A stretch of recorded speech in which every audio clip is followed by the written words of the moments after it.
Good afternoon. It's a sunny day and we're thankful to God for this beautiful day. And here we are at the Vascular Nursing Workshop at the 15th Annual Congress of the Venous Association of India, VICON 2022. Let's begin this Vascular Nursing Workshop with prayer and devotion led by Ms. Priyadarshini, charge nurse at the Vascular Nursing Ward at the Christian Medical College, Vellore.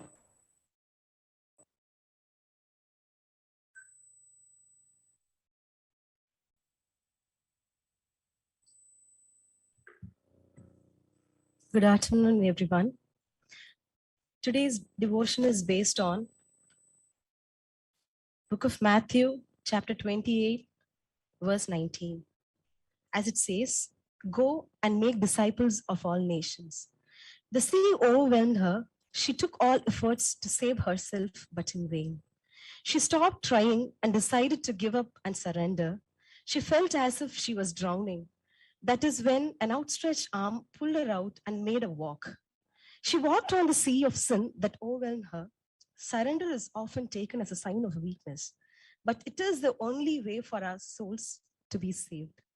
As she walked freely, she saw many drowning just like her. She heard a convicting voice saying, "I saved you, even when you never sought after me." Will you save her? She yielded to it. With small gestures, she started reflecting Christ to everyone. Her kind words and smiling face lit up others' lives, especially her patients. It lightened the burdens of her colleagues. Her prayers were desperate for all to be as free as herself. She became a beacon of hope to her co-workers. She saved many to serve God. She became the woman of faith. Are you saved? Don't wait.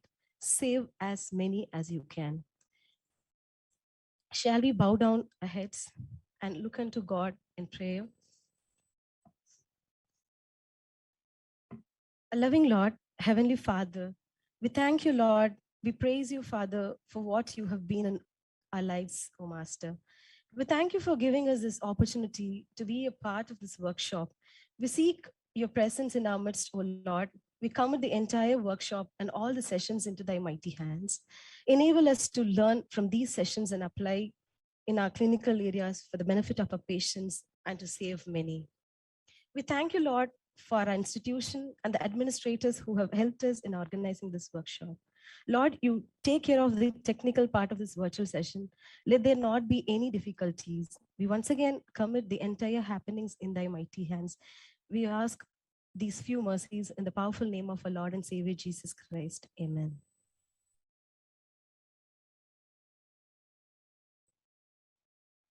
Thank you, Priya.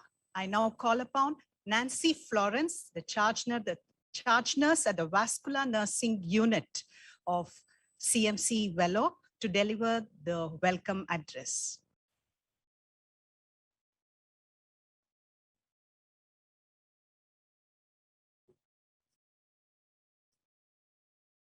Welcome the challenges. Look for the opportunities in every situation to learn and grow in wisdom. We welcome you all for the Vascular Nursing Workshop at the VICON 2022, the 15th Annual Conference of the Venous Association of India.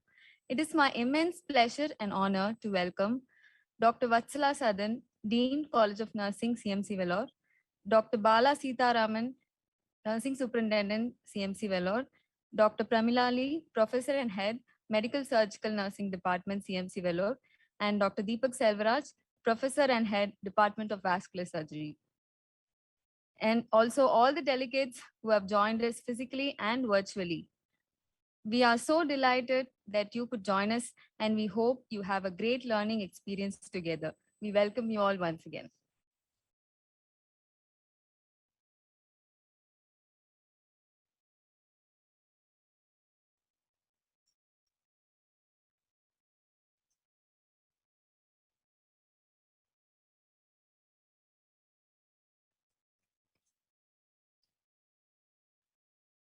We have seen that venous disorders in India have been on the increase.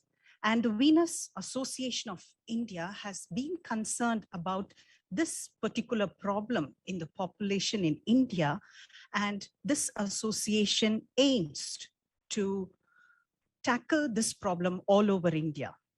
The specialty of vascular surgery has been growing in leaps and bounds. They have groundbreaking advances in technology, novel surgical techniques, multi-pronged strategies aimed at early recovery. This makes it imperative for nurses to keep up with the trends in vascular surgery. And this vascular nursing workshop is one where we hope that we could continue to improve in our knowledge and understanding and network and collaborate to advance this science of vascular nursing. We are here in this workshop today because of the support given to us by the administration at the Christian Medical College, Vellore. We are glad to welcome 3 of our pioneers in nursing and those who have led us, who have guided us, and who have taught us to give the felicitations. I first call upon Dr. Vatsala Sadan, the Dean, College of Nursing, to offer her felicitations.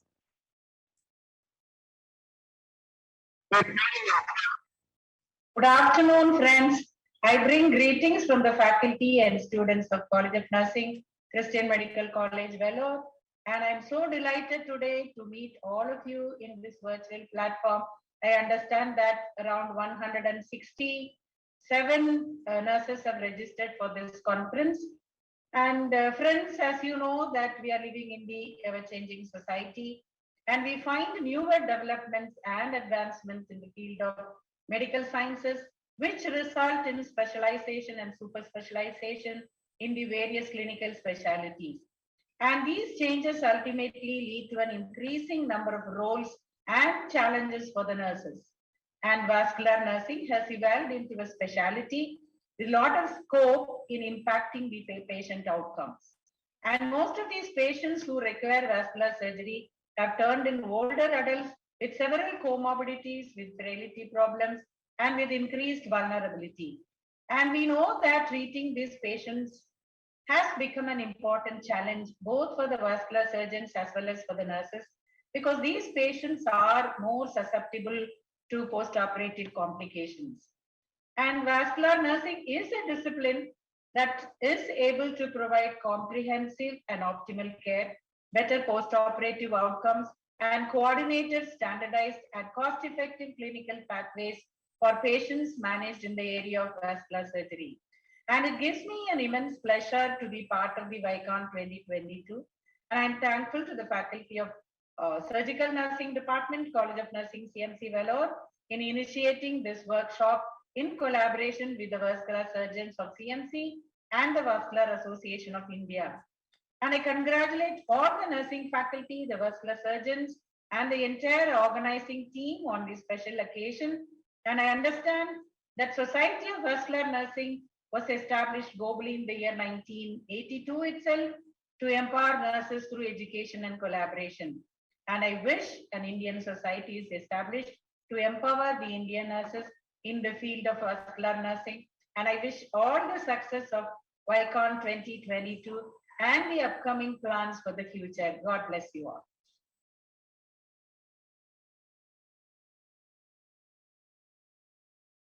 Thank you, ma'am. We are really very privileged to have had your felicitation during this vascular nursing workshop. I now call upon Dr. Deepak Selvaraj. He is the professor and head of the vascular surgery department at Christian Medical College, Vellore, and the vice president of the Venus Association of India. This vascular nursing workshop is made possible because of the Department of Vascular Surgery, who have encouraged our nurses, who have supported them, and who are always keen in the professional development of nurses. Over to you, Dr. Deepak Selvaraj, for your felicitations.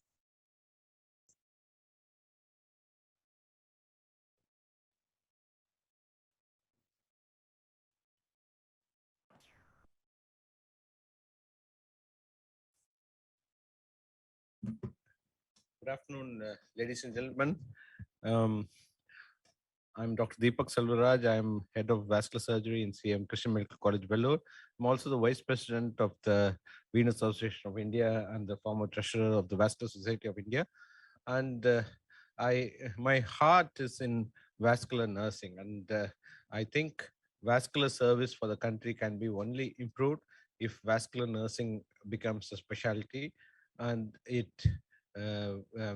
most of the work that we do is done by vascular nurses, and we are just doing a small bit of something in between.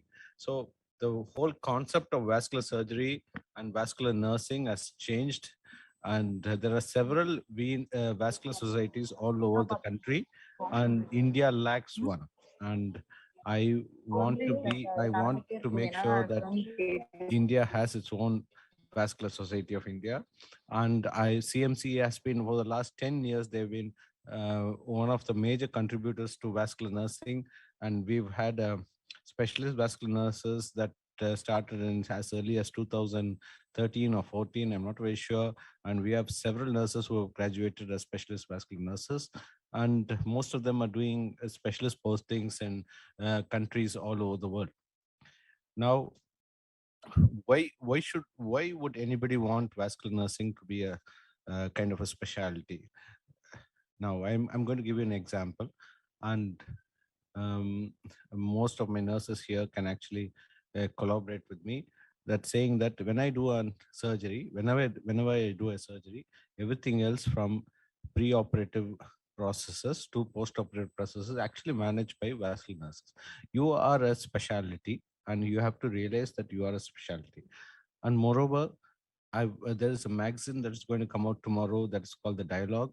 And then where we have actually set out order set tables where we are trying to incorporate venous thromboembolism prevention procedures, which actually can be done only by specialist nurses.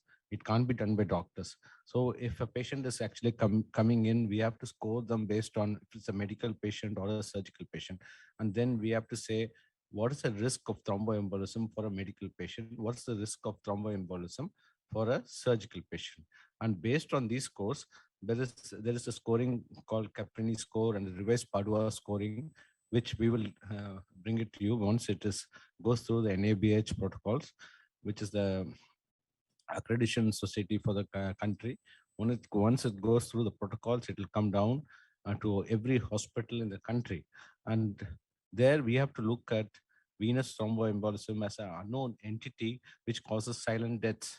And there is a phenomenal number of deaths which can be prevented. Even if you can prevent one death in a year, it is a big accomplishment. And for that venous thromboembolism, you can prevent at least 100 deaths in a year because it's a silent killer. So why can't the doctors do it? Because they're just not have enough time. I think so. In my practice, I don't have time to do that. But then we have to set in protocols. We have to set in order sets. We have to implement these order sets. How are we going to implement these order sets? Only through specialist vascular nurses.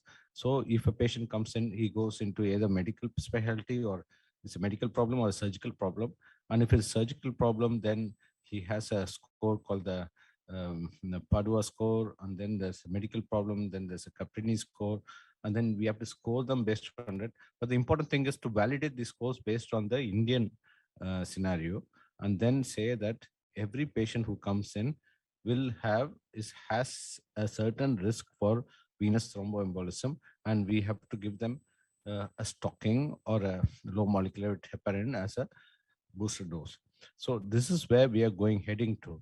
So the role of vascular nurses is not only in prevention, but also in post-operative care, in diagnosis where they will be able to do ABPIs, and also they will also have training in vascular ultrasound. So we are trying to multiple ways where we can implement vascular ultrasound training to the nurses.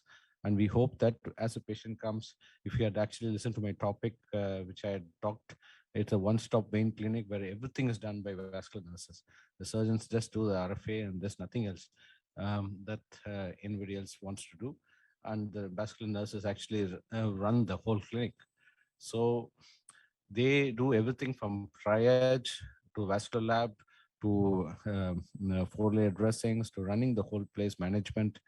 And I understand that the MSc nursing in has a whole course on management.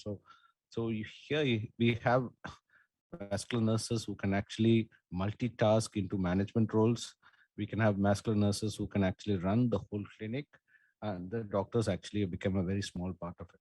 But I'm happy to do that if it translates into better efficiency, better results for patients, and better results for the institution at large.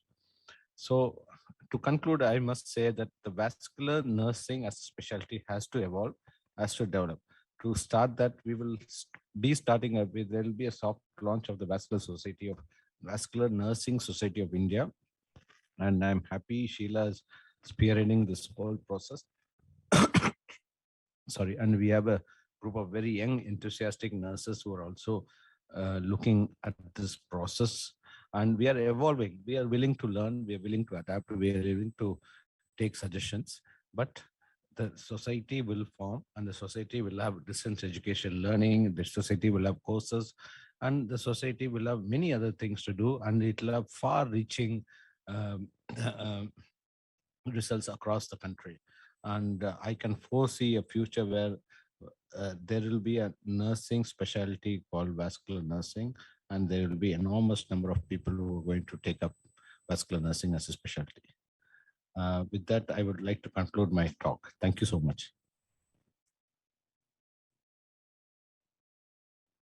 Thank you, Dr. Deepak, for your encouraging words. And we will take up on all what you have told today. Thank you.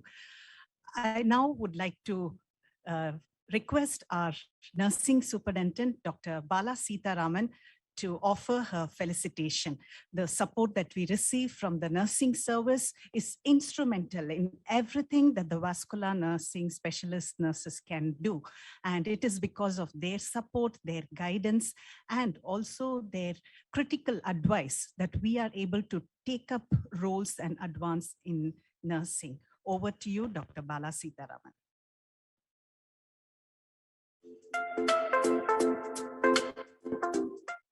It's a great pleasure to welcome you to the annual Vascular Nursing Workshop hosted by the Surgical Nursing and Vascular Surgery Unit of Christian Medical College, Vellore. Building on the success of previous workshops, the theme for 2022 is Vascular Nursing, the Journey Unfolds.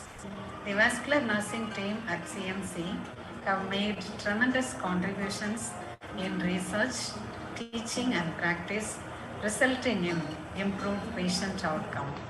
As we look forward to learning the latest trends in vascular nursing, let us reflect upon our past accomplishments and extend our networks and jointly explore current and future directions in this field.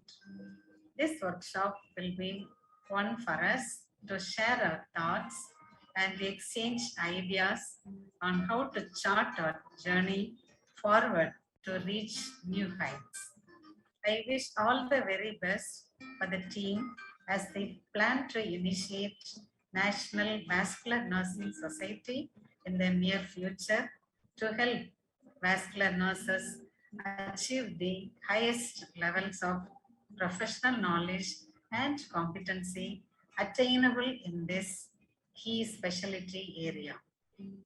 I also believe the society will offer you an environment for professional growth, opportunities to participate in the society's direction, and a forum to develop new friends and colleagues. I add my best wishes to the organizers for a successful and fruitful workshop, and personally, I hope that you will very much enjoy it and benefit. Thank you.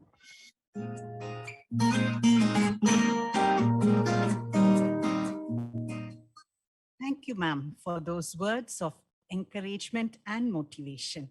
we will continue to do our best under the guidance of our leaders.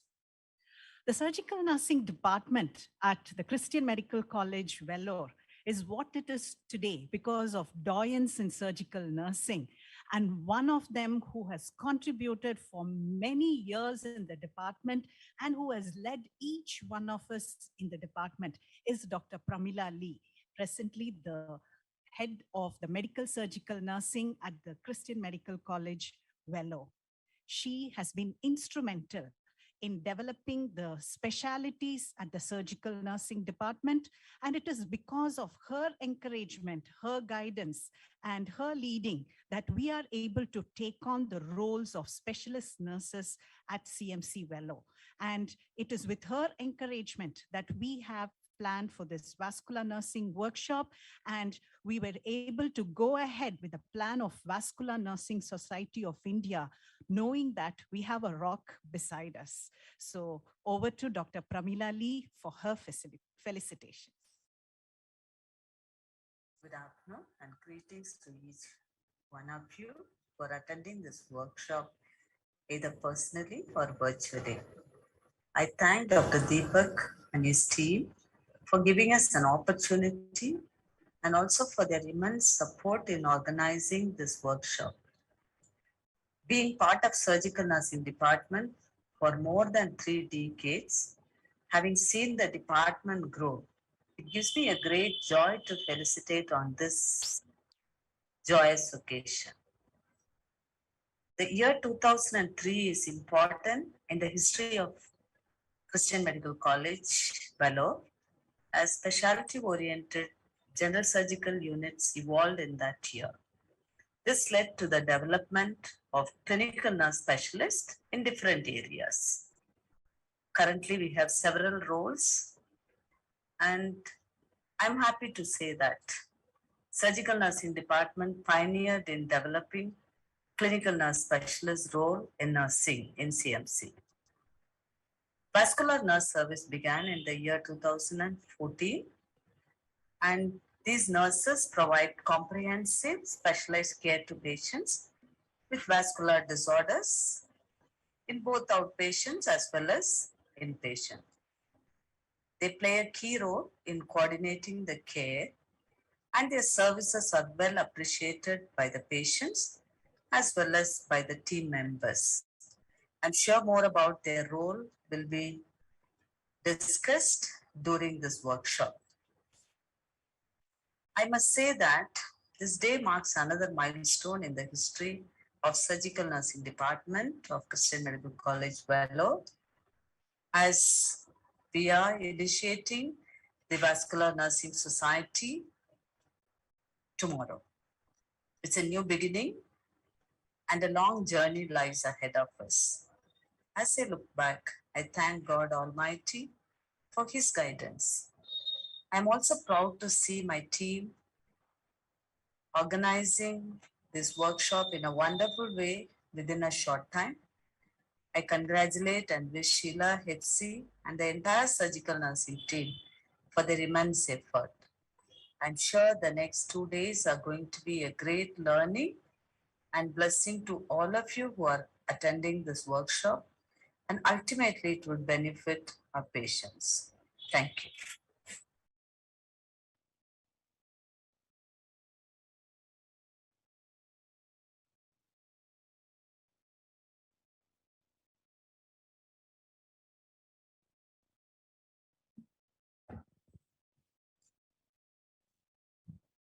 Thank you, ma'ams and sir, for those warm words of felicitation. We hope that these 2 days, that is half a day today and the next morning, would be a productive and useful and a fruitful experience for all of you who have joined us. Just a note to those of you who are unable to join us online, kindly note that your email IDs that you use to log in are case sensitive. So please be careful when you log in. And we have also provided dummy IDs. For those of you who are finding it difficult, we have provided you with some dummy IDs on the WhatsApp group. Kindly make use of them to enter in. And if you still have difficulty, please get in touch with us.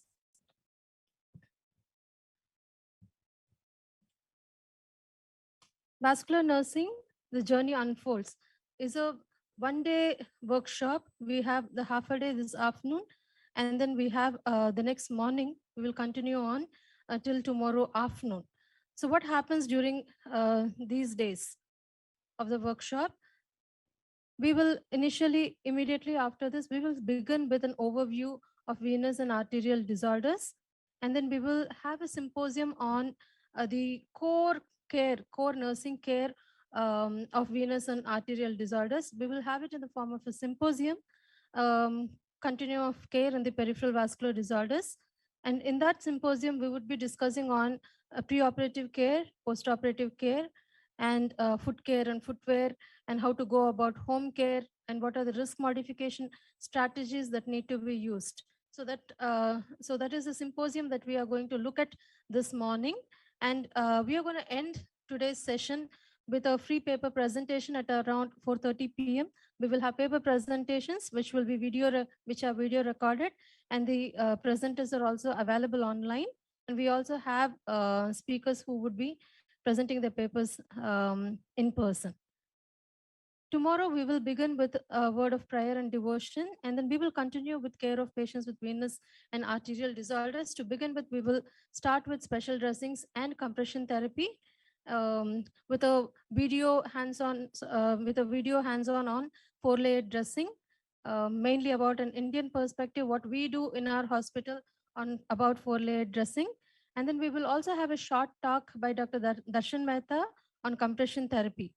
And then we will discuss in detail about the amputee care pathway in our specialized vascular unit, what is being done in CMC Vellore.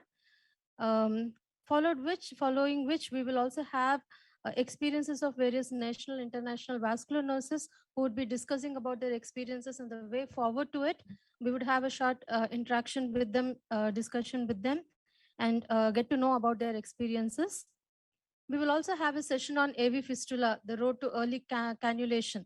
We would look at AV fistula because many patients who have to be cannulated come to our vascular unit. And we will end our scientific session with avenues for collaboration and the expanded role, which is very important, especially with regards to vascular nursing, where we have expanded tremendously, and there is huge scope for improvement in the future as well.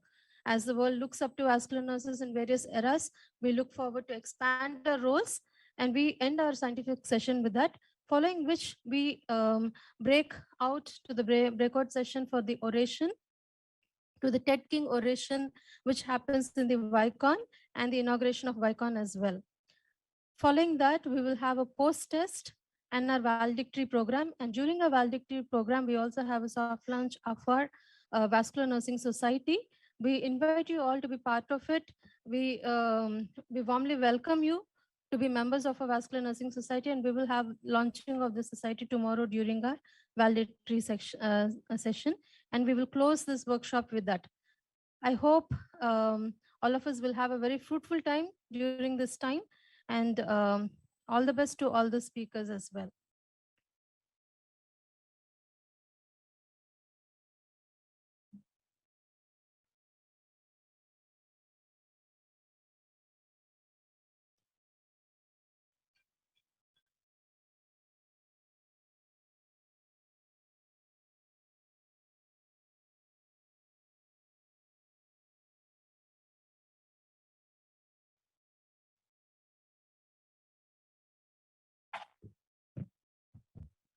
Good afternoon once again.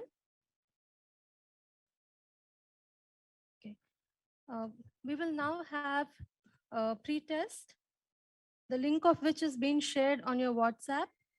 The WhatsApp group that is created, please go, the WhatsApp group Vicon 2022 for the nursing group. Please go to your chat WhatsApp group. You will find the pre-test link there. Kindly take 15 minutes. You will be given 15 minutes to fill in your pre-test. It is 2:35. We will end the pre-test by 2:50. If you have difficulties, please post in the chat box, or you can WhatsApp. 15 minutes.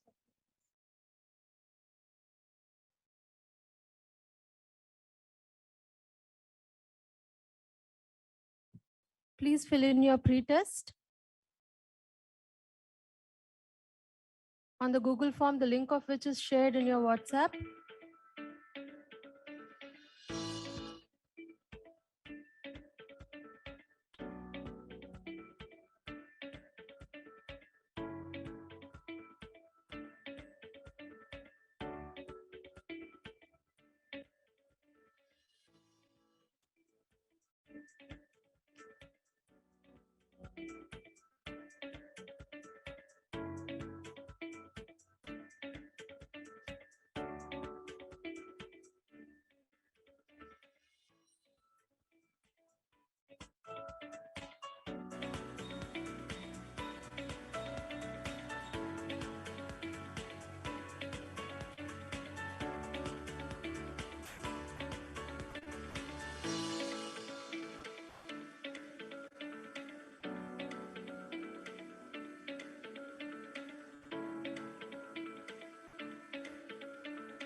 Hope all of you were able to finish your pre-test.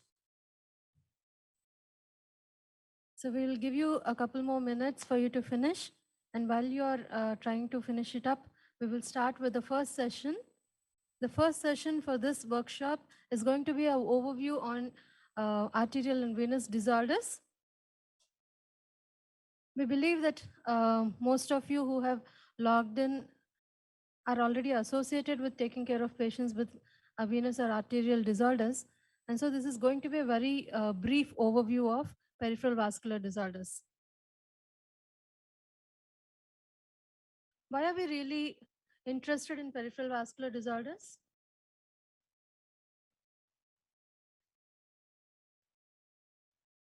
The disease burden is so high that the incidence and prevalence of peripheral vascular disorders, the incidence and prevalence, if you look at it, you would find that the incidence and prevalence of peripheral vascular disorders is very high, both in men and female, males and female. It affects the quality of life of patients very drastically. Okay, be it in the initial stages or in the later stages where there has been ulceration, it affects the quality of life of patient, their work-life balance, all of that. So it is, and most of the risk factors, if you look at it, are preventable, modifiable, and which is why we are interested in getting to know more about these peripheral vascular disorders and playing a major role in the treatment, management, and prevention of peripheral vascular disorders. Now, when we talk about peripheral vascular disorders, it is a slow and progressive circulation disorder, okay, which is caused by narrowing, blockage, or spasms in the blood vessel. It could be any of that. It could be either a stenosis of the blood vessel, or it could be a blockage because of an atherosclerotic plaque or spasms, in like in case of Raynaud's syndrome and other arterial disorders.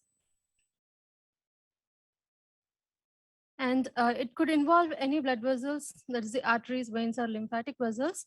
Now, what we are going to concentrate on in this overview is the arterial disorders and the venous disorders, for which we are going to look at the management, prevention, treatment in detail in the forthcoming sessions. So we are going to look at peripheral arterial occlusive disorders, and then we will also look at chronic venous disease. In peripheral arterial disorders, the obstructive lesions are usually seen from below the aorta, from the renal arteries to the popliteal artery. It's seen more commonly in men because of some of the strong risk factors that are associated with the peripheral arterial disease. And legs are the most frequently affected ones, as you can see, but it does not mean that the upper extremities are excluded. They can also be involved.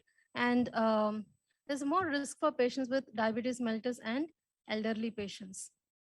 Now, what are some of the risk factors? This is something that all of us already know. There are modifiable risk factors, and then we have the non-modifiable risk factors.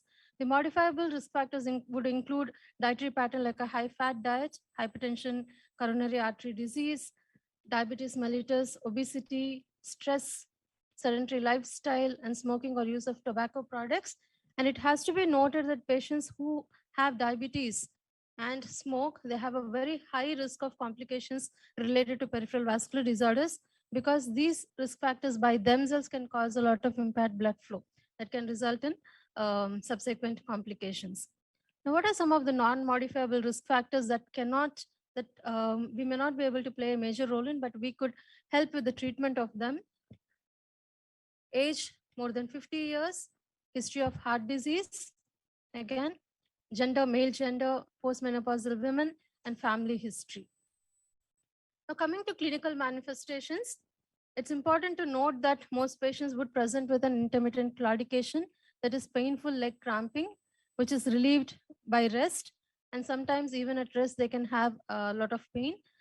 During rest, why is it the pain is much lesser? It is because the muscles would require less blood flow, and so the pain kind of disappears during rest. But then on activity, they would have a lot of pain. And this claudication pain can occur in one or both of the legs.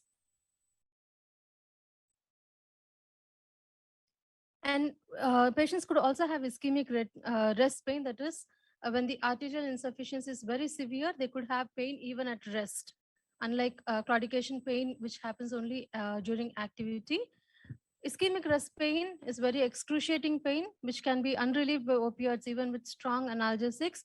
They can be worse at night, and often the patient wakes up in the middle of the night with a lot of pain. That is, you would notice that there is pain during rest. And elevating the extremity could increase the pain, and placing the extremity in a dependent position can reduce the pain. Now, what are some of the other clinical features that are associated with peripheral vascular disorders? The extremities can be cool and pale. There can be skin and nail changes. Nails are thickened and opaque. The skin can be very shiny, atrophic, and dry with very little hair growth. There can be ulcerations, which are very commonly seen as a complication in arterial disorders, and as well as venous disorders. Gangrene could be there, and muscle atrophy can be there. And peripheral pulses, they can be either very weak or they can be absent. And there can be burning pain and aching, especially during rest in the toes. And when patients develop wounds, they may not heal, especially over the pressure points. It could result in a gangrene, pallor, paleness, reddish blue discoloration, cyanosis, restricted mobility, and thickened opaque toenails. Now, what happens in the pathophysiology? All the risk factors that we looked at, the modifiable and the non-modifiable risk factors, okay, along with they increase the blood cholesterol, and there is a plaque formation, atherosclerotic plaque that is formed, and that results in calcification and reduction in the elasticity of the arterial wall, and that also leads to weakening of the arterial wall, which will predispose a patient to develop aneurysms, dilatation of the arteries, and then subsequent thrombosis.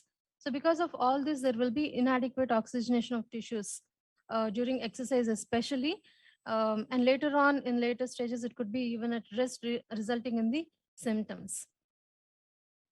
Okay, so the natural progression of the atherosclerotic plaque.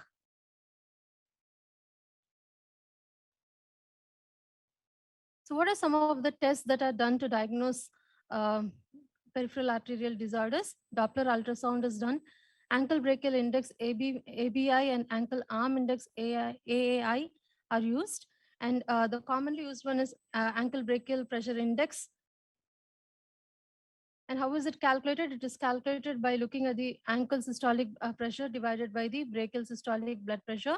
And the normal is considered to be 0.1 to 0.9 to 1. And anything more than 0.5 to 9 is considered to be moderate disease. Less than 0.5 is considered to be severe disease. 0.25 or less is considered to be severe ischemia or critical limb ischemia. Angiography is done. Pulse volume recording with a waveform analysis, and reactive hyperemia test. That is when the patient lies on his back, you compare the blood pressure on the thighs and ankle to see if there is any difference in the blood pressures. And photoplethysmography is also done.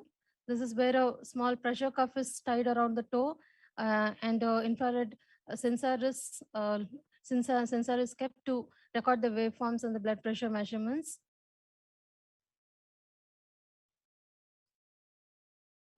We can also do a phlebography and a lymphangiography. And what is commonly done is an MRA angiography, that is, and treadmill exercise test is also done in order to elicit the claudication pain. So why are we interested? Why are we worried about peripheral arterial disorders? Is that the complications associated with it. There could be poor wound healing, restricted mobility because of pain, severe pain for which the patient sometimes may require admissions and high dose of opioid analgesics, ulcerations, gangrene, which will result in amputation. And because of atherosclerotic plaque in the body, it can also result in a stroke. Now, what is the treatment for peripheral arterial disorders? The first aim is to control the symptoms that the patient may have developed and to stop the progression of the disease, to lower the risk for heart attack, a stroke, and other complications. Lifestyle changes play a very major role, like regular exercises, dietary modifications, like unsaturated fats, changing unsaturated fats, decreasing cholesterol intake, smoking cessation, and aggressive treatment of existing conditions that may worsen peripheral vascular disorders like diabetes, hypertension, and high cholesterol. So what are some of the drugs that are commonly given? drugs to improve blood flow like antiplatelet aggregators like aspirin, clopidogrel, medications to reduce statins are given like atorvastatin, controlling hypertension, and pentoxifilin is also given.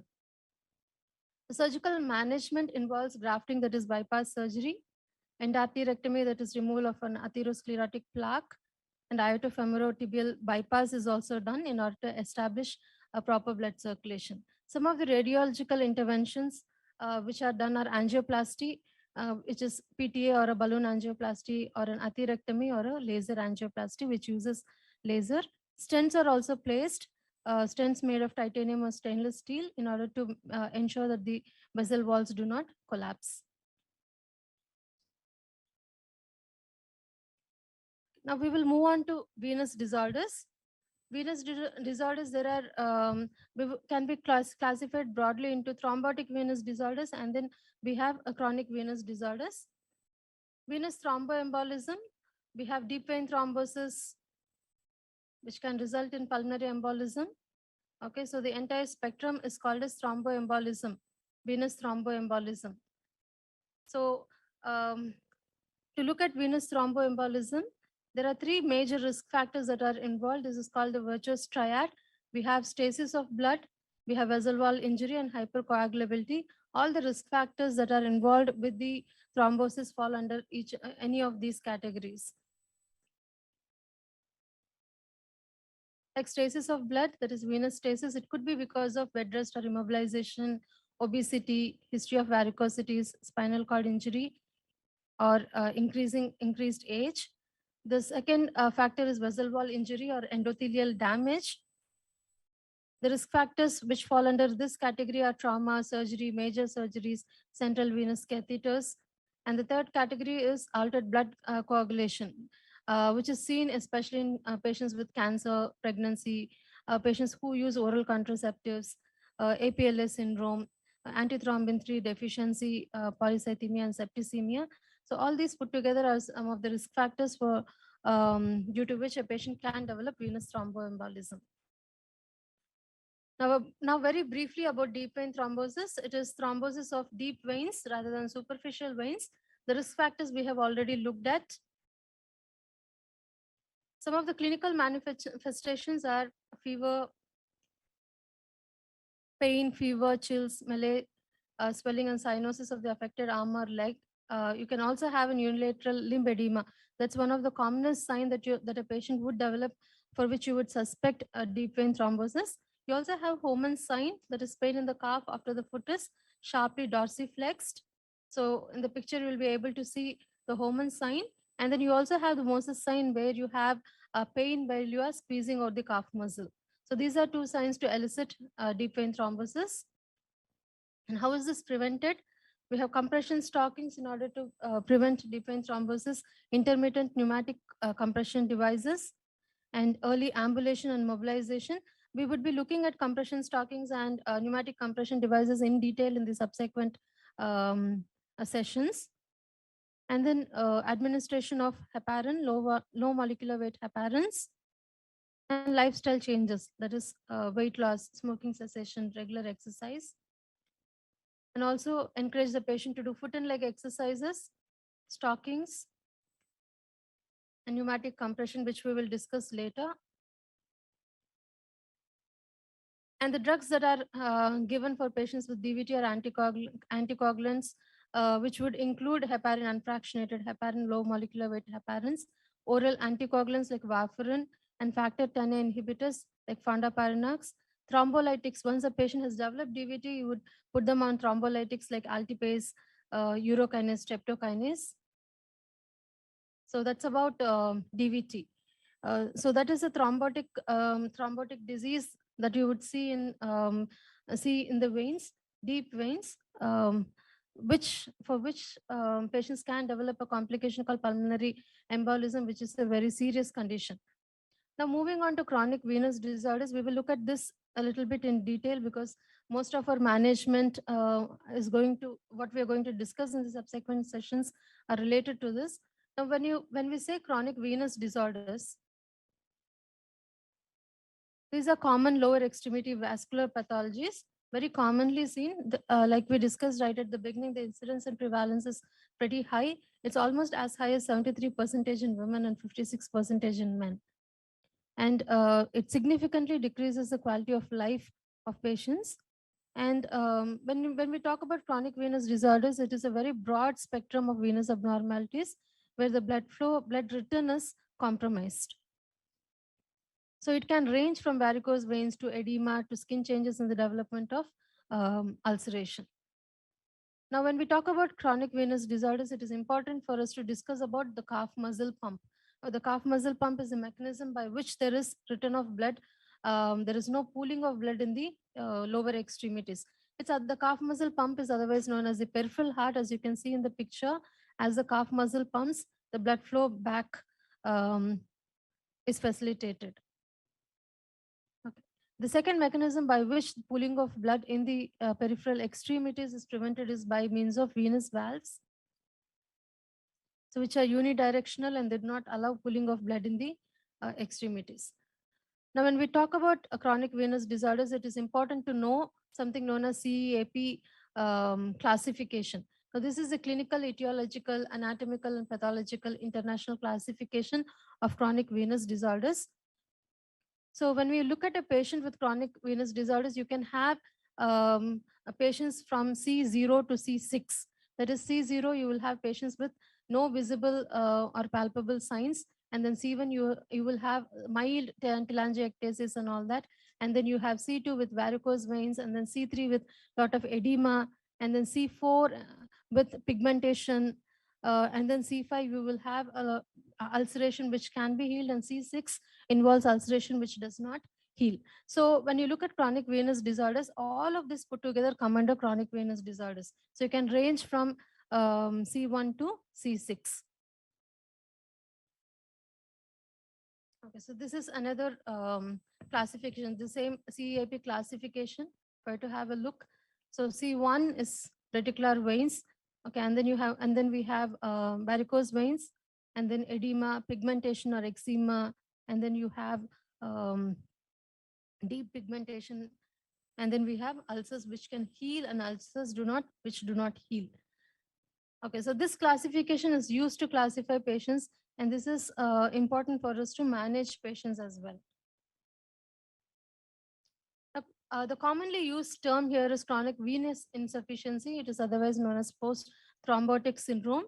It results from obstruction of venous valves in the leg or a reflex of blood through the valves. And the clinical manifestations, as we all know, because of chronic venous stasis, it could result in edema, pigmentation, pain, stasis, dermatitis, and this is also one part of the spectrum of chronic venous disorders. Complication, of course, is venous ulceration. Similarly, varicose veins is also another entity in the chronic venous disorders. We have varicosities which are abnormally dilated, tortuous superficial veins, which are again caused by incompetent venous valves, usually occurs in the lower extremities in the saphenous vein. So you can see the tortuous veins. Now, what is the pathophysiology of chronic venous insufficiency or chronic venous disorders in general? Okay.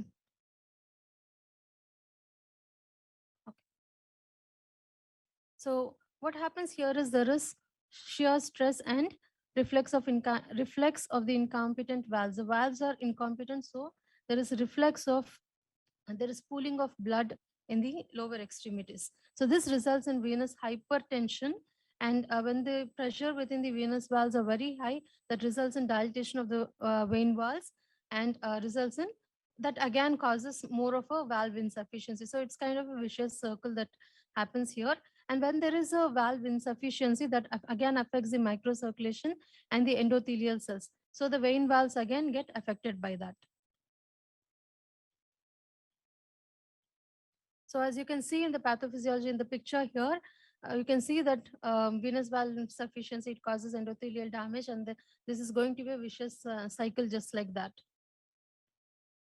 Now, what are the different types of chronic venous disorders? You can have primary chronic venous disorders, secondary chronic venous disorders, which are caused because of different pathologies, other pathologies. And then you can also have congenital, CVD is caused due to congenital pathologies. Now, what is the management? The management again will be discussed in detail in the subsequent sessions.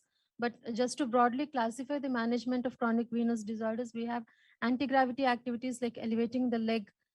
Leg should be elevated very frequently throughout the day, at least 15 to 30 minutes every once in 2 hours. And then sleep with the foot of the bed elevated for about 15 centimeters, and avoid prolonged sitting or standing in one position, crossing of legs. Avoid putting pressure over the popliteal spaces, especially when you sit with your legs dangling and crossing your legs over and all that. Avoid constricting garments. And some of the medical therapies which are found to be very beneficial, research shows that these are beneficial. There are varying levels of evidence regarding this.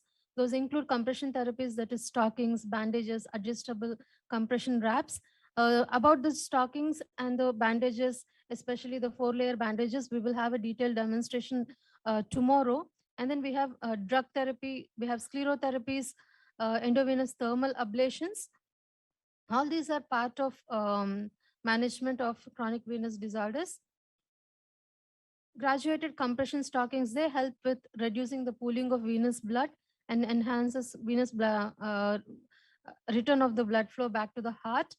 Okay, and the pressure gradient, again, we will look at it. Surgical management involves ligation and stripping, TSSAs, and endovenous thermal ablation, sclerotherapies, and microincision or ambulatory phlebectomies. All these help with vein bypass. And how are chronic venous disorders prevented? These again, the nurses play a major role, especially with preventing the spectrum of disorder. We have looked at chronic venous disorders which started from C1 to C6, goes through C1 to C6. So in case, if we identify patients who come with early disease, we will be able to prevent worsening of symptoms and thereby complications as well. So avoid activities that can cause venous stasis, like wearing socks that are too tight, crossing legs at the thighs, sitting or standing for long periods of time, and by changing positions frequently, elevating legs when they're tired, walking for several minutes of every hour, wearing stockings, and weight reduction. Nursing management again involves encouraging the patients to walk and performing leg exercises, increasing walking and activity as tolerated, especially after they have undergone a procedure, and use of compression stockings, the right way of using compression stockings. That is very important. How do they use it? How do they maintain hygiene of the stockings? How to maintain appropriate pressure at various sites in the stockings, and elevation of foot end of the bed, and analgesics for pain. And especially we need to teach the patients about watching for pins and needle sensation and hypersensitivity to touch, which could indicate a nerve injury. The other extreme complication of chronic venous disorder are leg ulcers. Now, leg ulcers can occur because of venous disorders or arterial disorders. Chronic venous insufficiency or arterial insufficiency. There are differences between the venous ulcers and the arterial ulcers. The management of foot ulcers will again be dealt in the later sessions. We have management evidence regarding using hyperbaric oxygen for that, and then use of lot of specialized dressings for leg ulcers. All this will be discussed in the subsequent sessions. So we have just looked at very briefly an overview of the arterial and venous disorders, especially peripheral arterial occlusive disorder and chronic venous diseases. I hope you were able to refresh your knowledge about venous and arterial disorders, especially what we are going to deal with in the subsequent sessions. Thank you, one and all.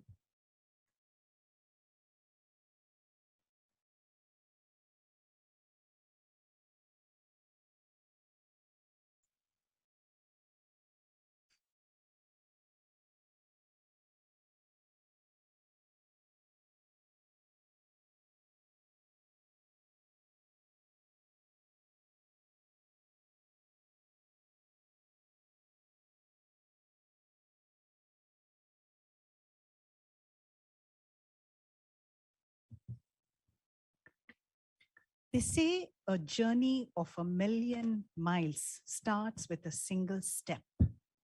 And when we look at a journey, every point in the road matters.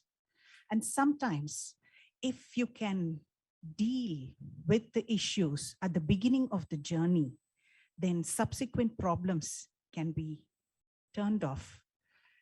So, we have now for you the symposium, a symposium called Continuum of Care in Peripheral Vascular Disorders. And we are going to have the first speaker, Ms. Nancy Florence, who is the vascular nursing specialist nurse at the vascular nursing unit at CMC Velo. And she is going to talk to us about the value of a great beginning pre-operative care in peripheral vascular disorders. Over to you, Nancy.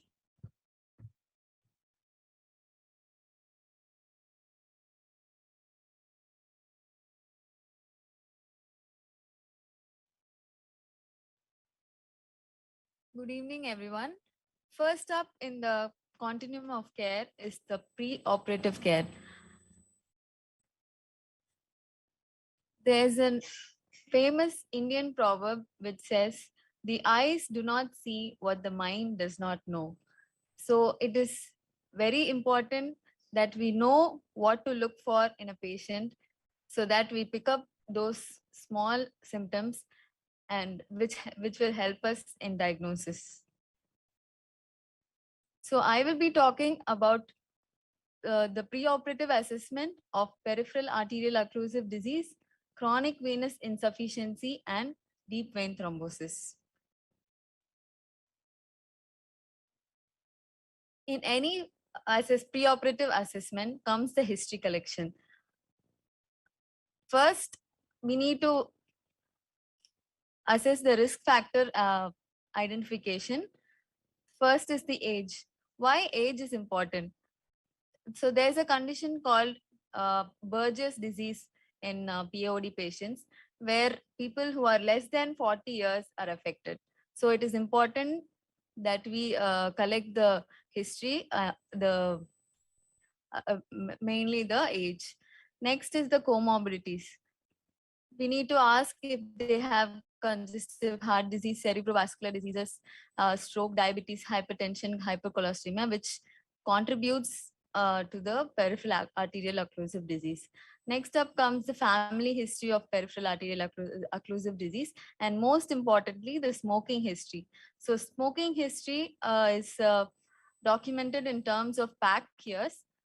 So it is given by this formula, the number of cigarette packs per day multiplied by the number of years of smoking.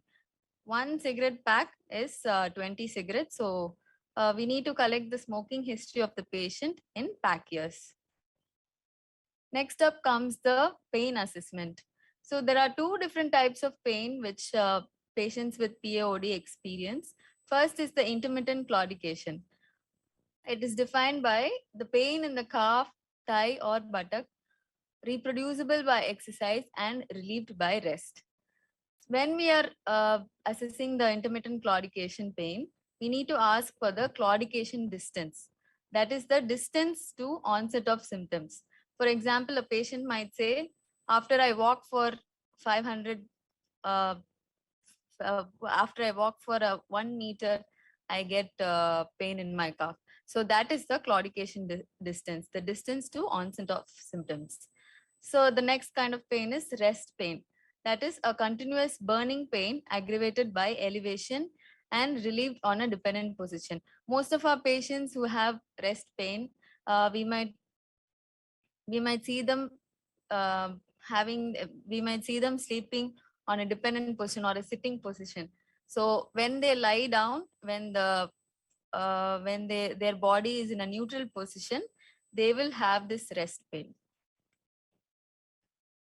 The third history will be the medical history of the we need to ask of previous vascular interventions or failed interventions, like patients might have had an peripheral angioplasty or a bypass of their legs, but subsequently it might have failed, or the stents would have been blocked by a thrombus or something like that. And now they would have come for a conservative management or amputation. So that history is very much important. Next is the history of cancer, COPD, and CKD, which might contribute to further worsening of POD symptoms. And also, we need to image their vein for vein conduit for a bypass surgery. So we need to ask for history of varicose veins, venous thromboembolic events, and previous CABG surgeries. And next up is the drug history. We need to ask them if they are on antihypertensives, anticoagulants, antiplatelets, statins, or OHS. So the next assessment is the physical assessment. I will not be talking much in detail or the head to toe assessment as such, but only the important things which we need to see in patients with PAOD. So the first step is to look down. That is the assessment of footwear. So in this picture, you can see the condition of the footwear. It has so many dents and holes. So we need to assess the type of footwear they use, and what we prescribe or we recommend for our patients is the MCR footwear or the microcellular rubber footwear. There are certain foot deformities. I'm just going through an overview of it. Anyway, you'll be uh, taught on it in later sessions. So patients might have a hammer toe or a claw foot. You can see the pictures, or hallux valgus, where the toes are directed to an angle, and where the metatarsal head will be protruding. That is called a bunion.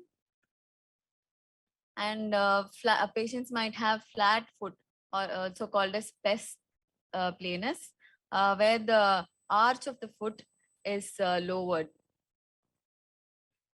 Also, there's another foot disorder called Charcot's foot, where the arch of the foot is totally collapsed, and they might have a rocker bottom foot. Next is the patient. When you notice the patient's fingernails, there can be tar staining of fingernails, which is suggestive of a smoking history. And as I mentioned earlier, they might have previous surgical scars. So in this picture, you can see patient's great saphenous vein being harvested for a bypass. And next assessment will be abdominal examination for palpating and auscultating abdominal aorta.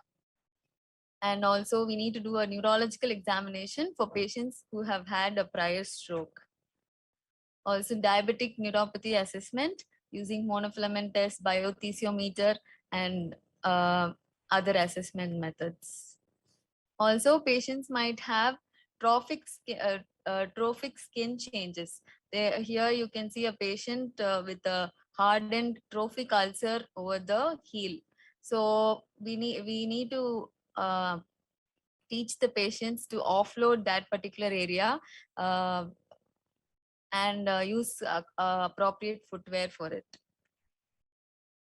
Next, this is one of the other signs called livido reticularis. There is extensive collateral formation and a lace kind of network forming superficially over the skin.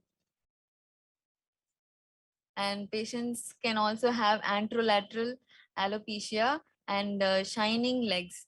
There'll be loss of hair formation because of decreased blood supply.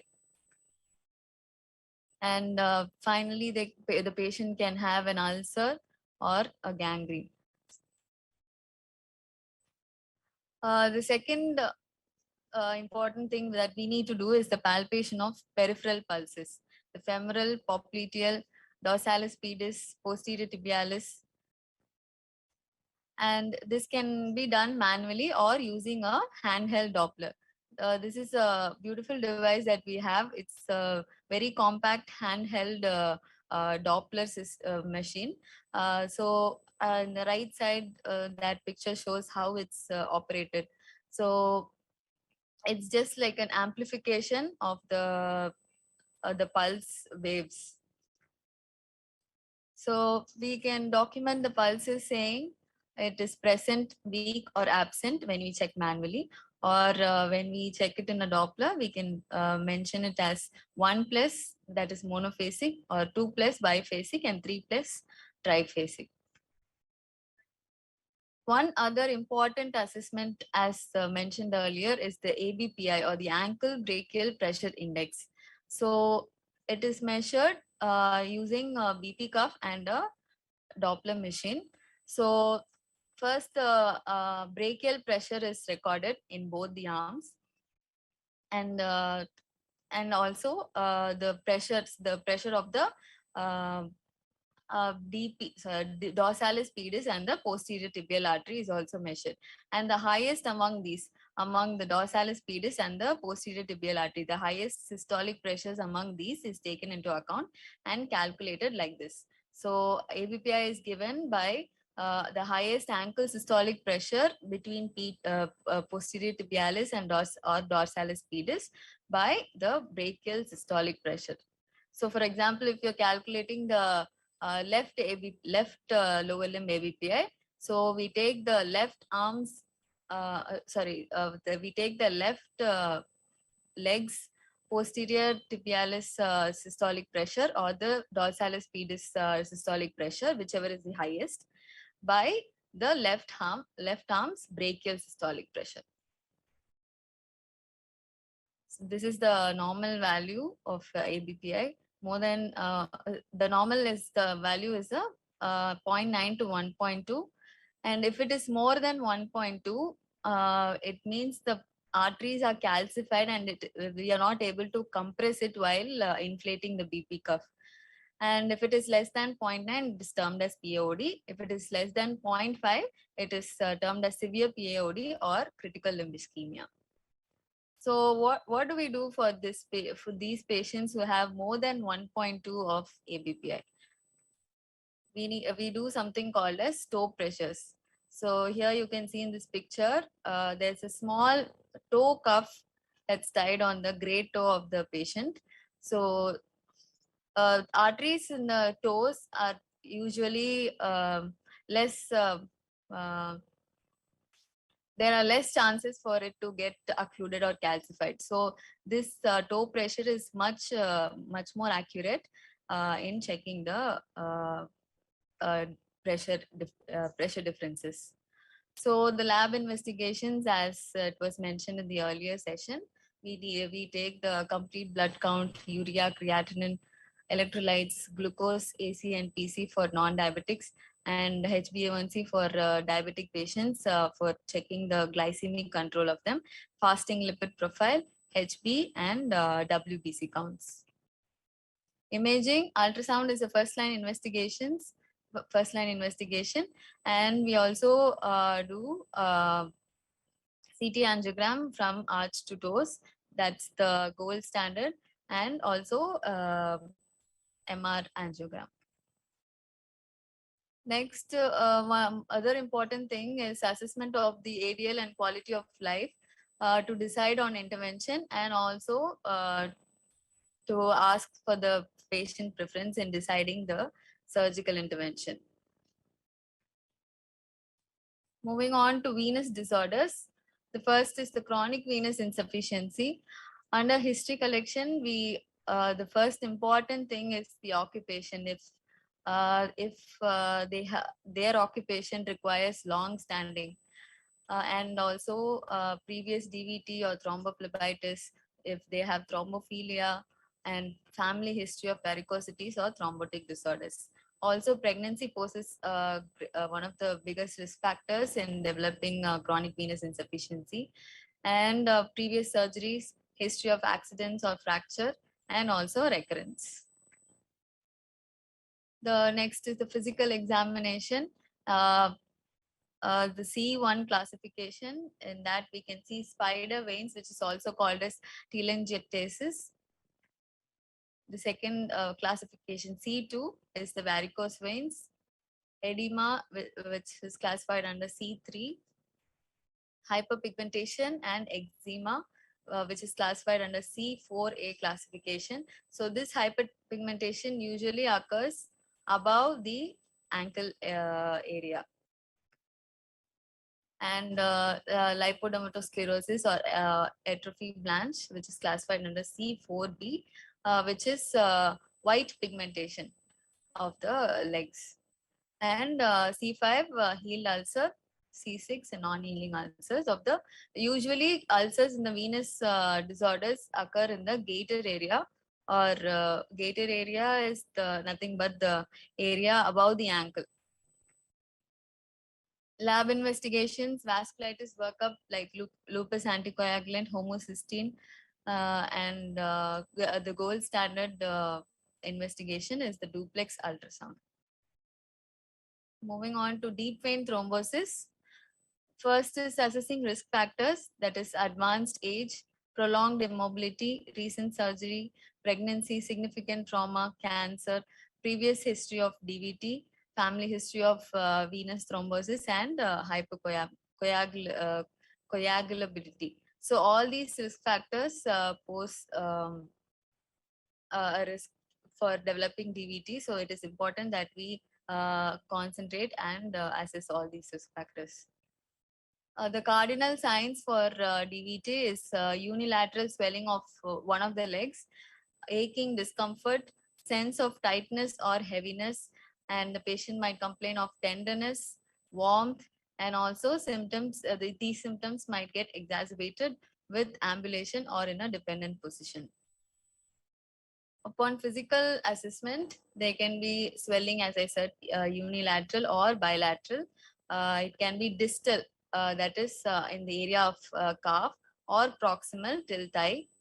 And there are certain signs which we can clinically do in the bedside to assess DVT. That is the Homan sign, association between calf vein thrombus and calf pain with passive dorsiflexion of the foot. Next is the Bancroft sign or Moses sign, which is the tenderness on anteroposterior compression, but not on lateral compression of the calf. Next is the Lowenberg sign, which is the calf pain associated with inflation of a blood pressure cuff above the calf.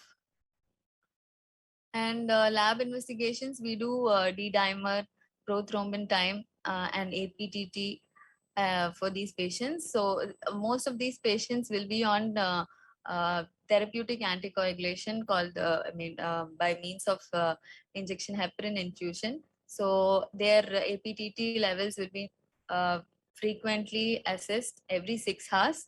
So normal APTT for these patients on anticoagulant should be maintained between 60 to 80 seconds. Imaging for DVT patients is generally done by color Doppler. Thank you.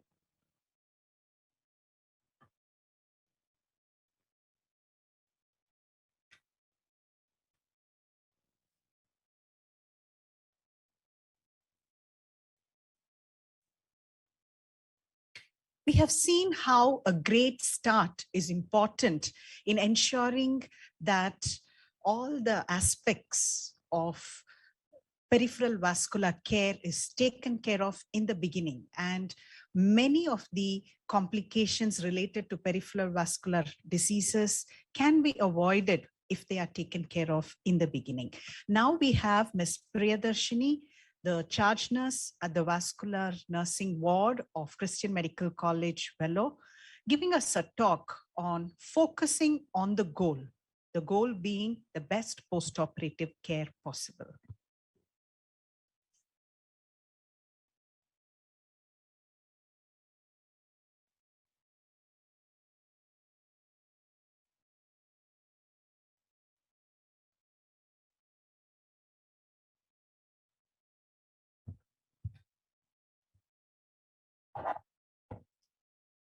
Thank you for this opportunity. Care of patients following vascular surgery. It is more important to take care of a patient post-operatively in bringing them home back with good condition, good physical and mental health. Even though doctors do a great surgery, we fail if we do not take care of them post-operatively well. So I think everyone agrees with that. A post-operative period in vascular surgery plays a crucial role in the patient's recovery. So understanding the post-operative care and the complications related to that is very important. And we need to know what are the modes of surgery or the type of surgery vascular surgery deals with. Then open surgeries where they cut open, they make an incision and they do whatever they want is open surgery. Endovascular, transluminally as they go, percutaneous transluminally, they enter into a vessel and they go to wherever they want to go and intervene is the endovascular surgery.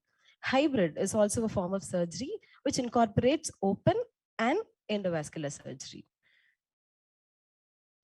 And as we deal with post-operative patients, I think we need to ask ourselves these questions to getting to know about the patients well.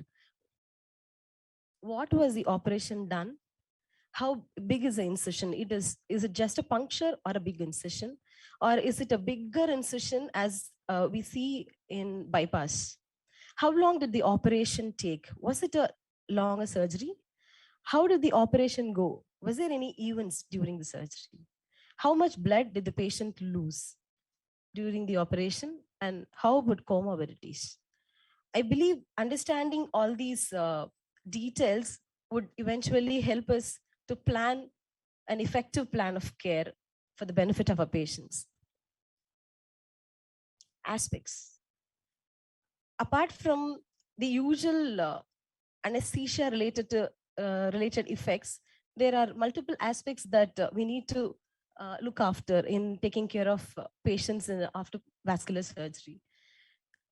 Maintaining adequate oxygenation, monitoring puncture site, monitoring distal perfusion, maintaining the flow, analgesia, maintaining renal functioning, stabilizing blood glucose levels, optimizing nutrition, facilitating ambulation, health education, and prevention of complication.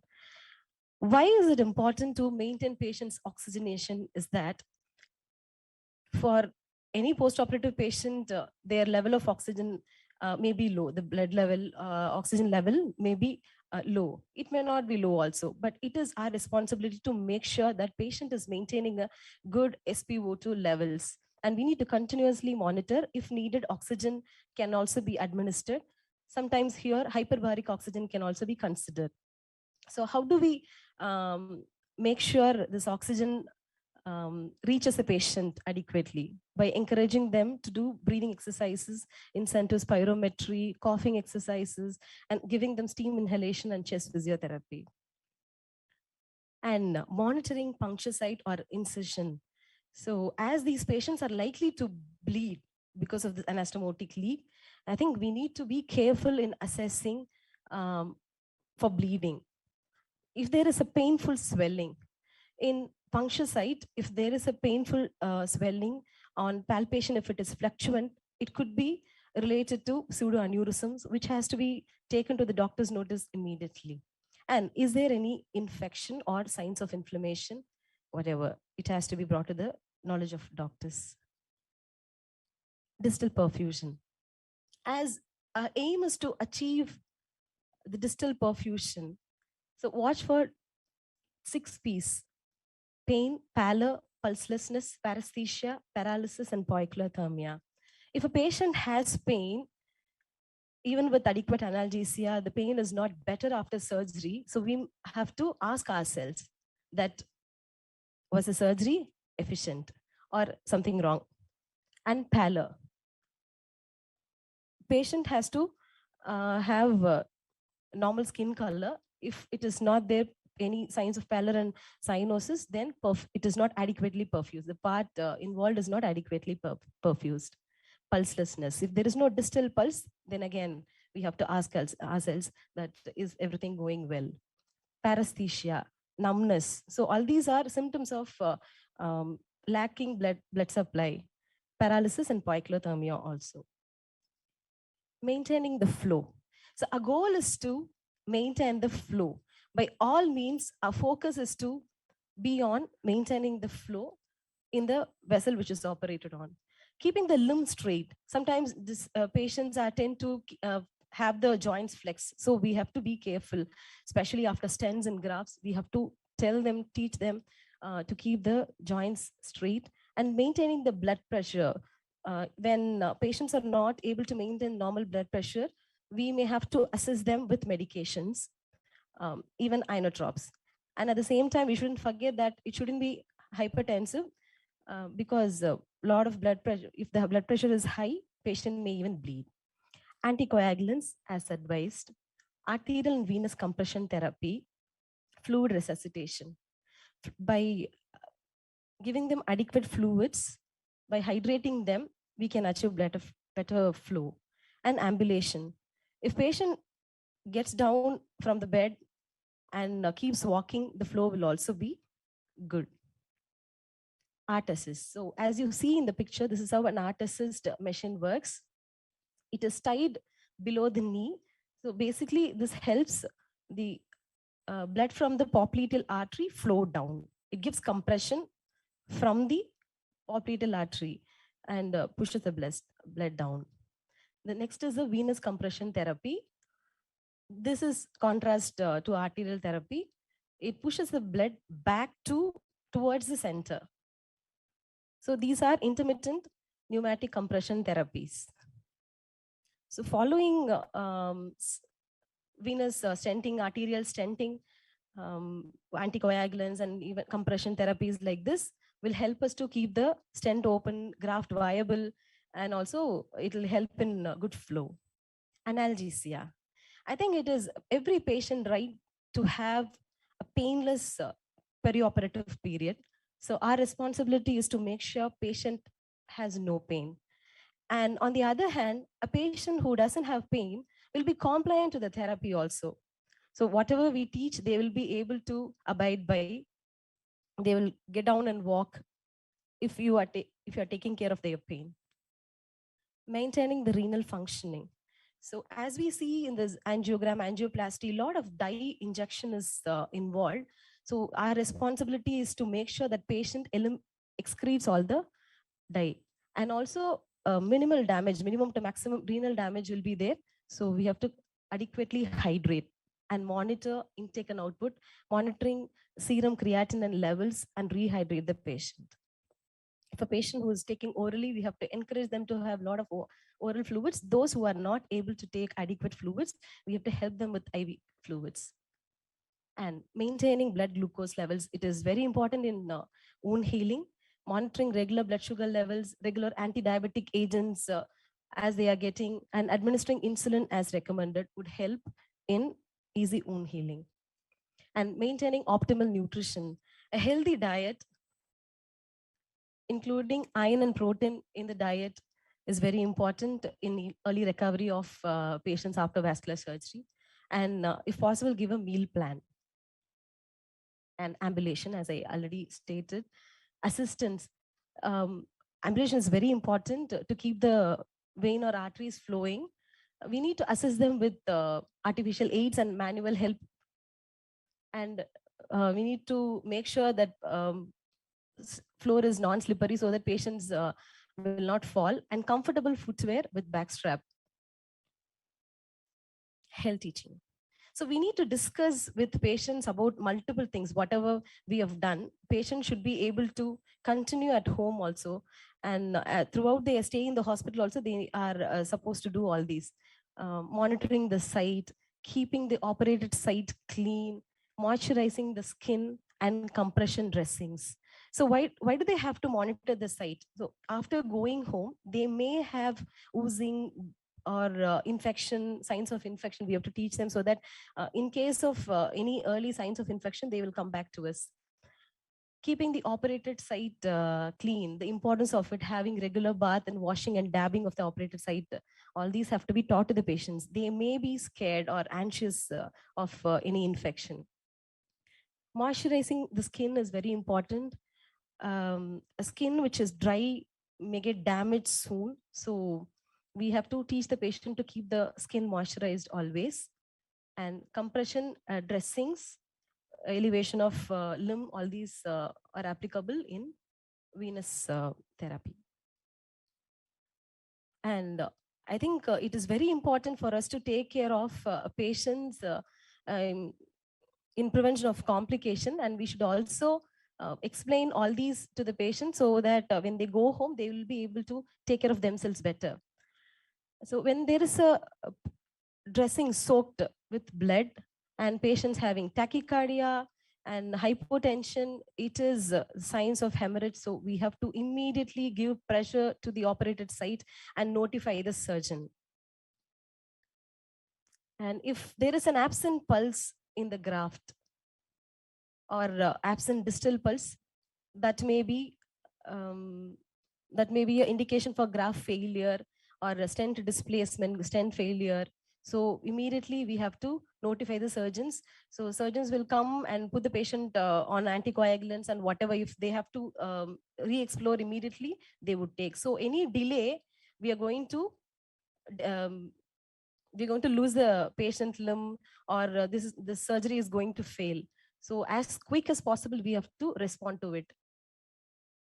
And stent dislodgement is another complication. So this dislodged stent may ascend towards the center and impair the pulmonary flow. So patients may be with breathlessness, impaired distal limb perfusion and all. So immediately we have to notify the surgeon.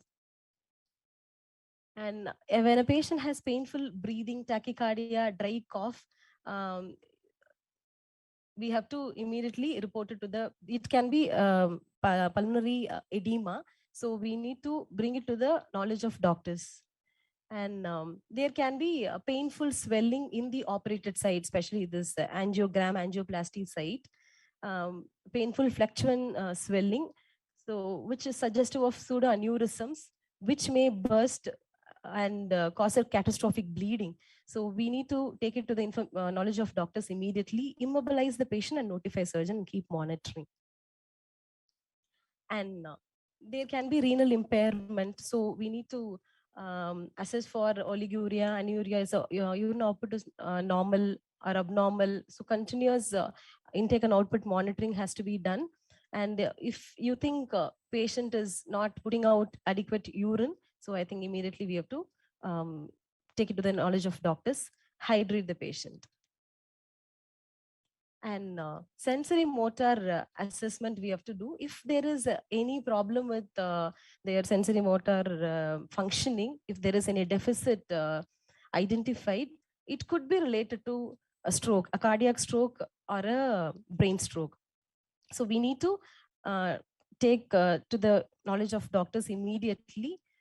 This is actually within 2 hours, they would start the patient on anticoagulants and thrombolize the patient so that much complications can be avoided.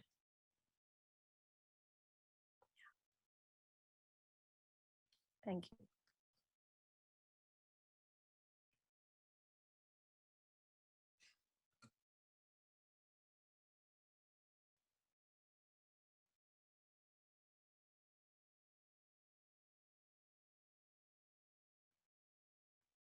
A small stone in your shoe. You know how that feeling is. For patients with peripheral vascular disorders, the shield for the road is very important. So now we have Miss Angel talking to us about shield for the road, foot care and footwear for patients with peripheral vascular disorders.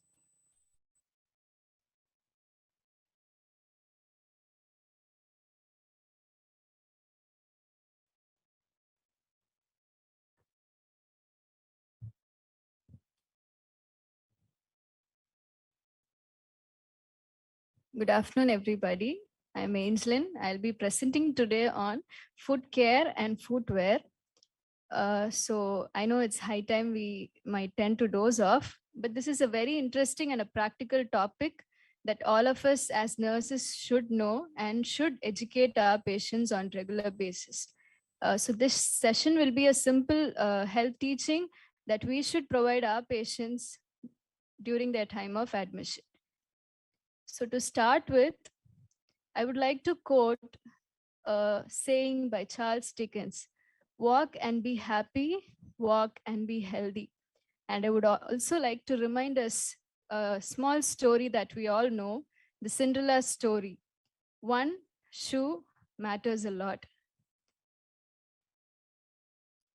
So, why is it so important that we focus on food care and footwear for our patients? So, this is a study by Fernando D. et al. It says that diabetes is the leading cause of non-traumatic amputations, and 80% of them starts with an ulcer. 47% of hospitalization of patients with diabetes are due to food problems. So now we are going to look on what are the common factors that lead to foot ulcers. So first is the diabetic neuropathy. So as we all know, it is a complication of diabetes in which patients will lose their sensation in the peripheries. So this will lead to onset of ulcers. And any trauma to the foot, peripheral arterial diseases where there will be poor blood supply due to occlusions. So this will cause poor wound healing. And any foot deformities, this will be discussed little later. And venous insufficiency. So as we all know, due to weak valves, there will be pooling of fluid in the lower part of the body. So this will basically lead to ulcers, and due to the necrosis of the tissues and lack of nutrients. So we'll not be dealing with the pathophysiology, just the basics. And next is the autonomic neuropathy, in which there is reduced sweating, which will lead to fissures, and poor glucose control that will again slow the process of wound healing, and poor footwear, which can also lead to ulcers. So foot care and education to be given is very important, because that will lead to prevention and control of foot ulcers. So foot ulcers worsen the physical, psychological, and social quality of life and can lead to amputations in a worse state. Peripheral vascular diseases will increase the risk of developing foot ulcers and contributes to poor healing. So we should understand that proper education and improved compliance can provide better clinical results. So before we start on discussing the foot care, we'll know the basics of foot ulcers, the occurrence of foot ulcers. So we should know the difference between arterial and venous ulcers.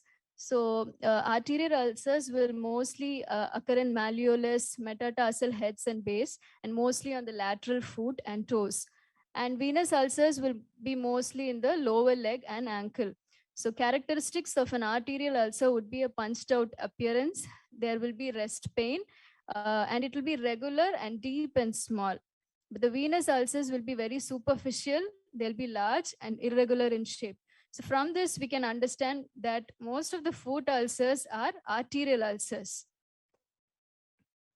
So to manage an arterial ulcer, we should have the following goals. So it should be daily dressings to provide a moist wound environment and to offload the wound. So the word itself gives the meaning for the word. So it is to redistribute pressure throughout the foot and keep the at-risk areas from being affected or getting foot ulcers, and debridement whenever necessary, because proper granulation is required to keep the wound healing.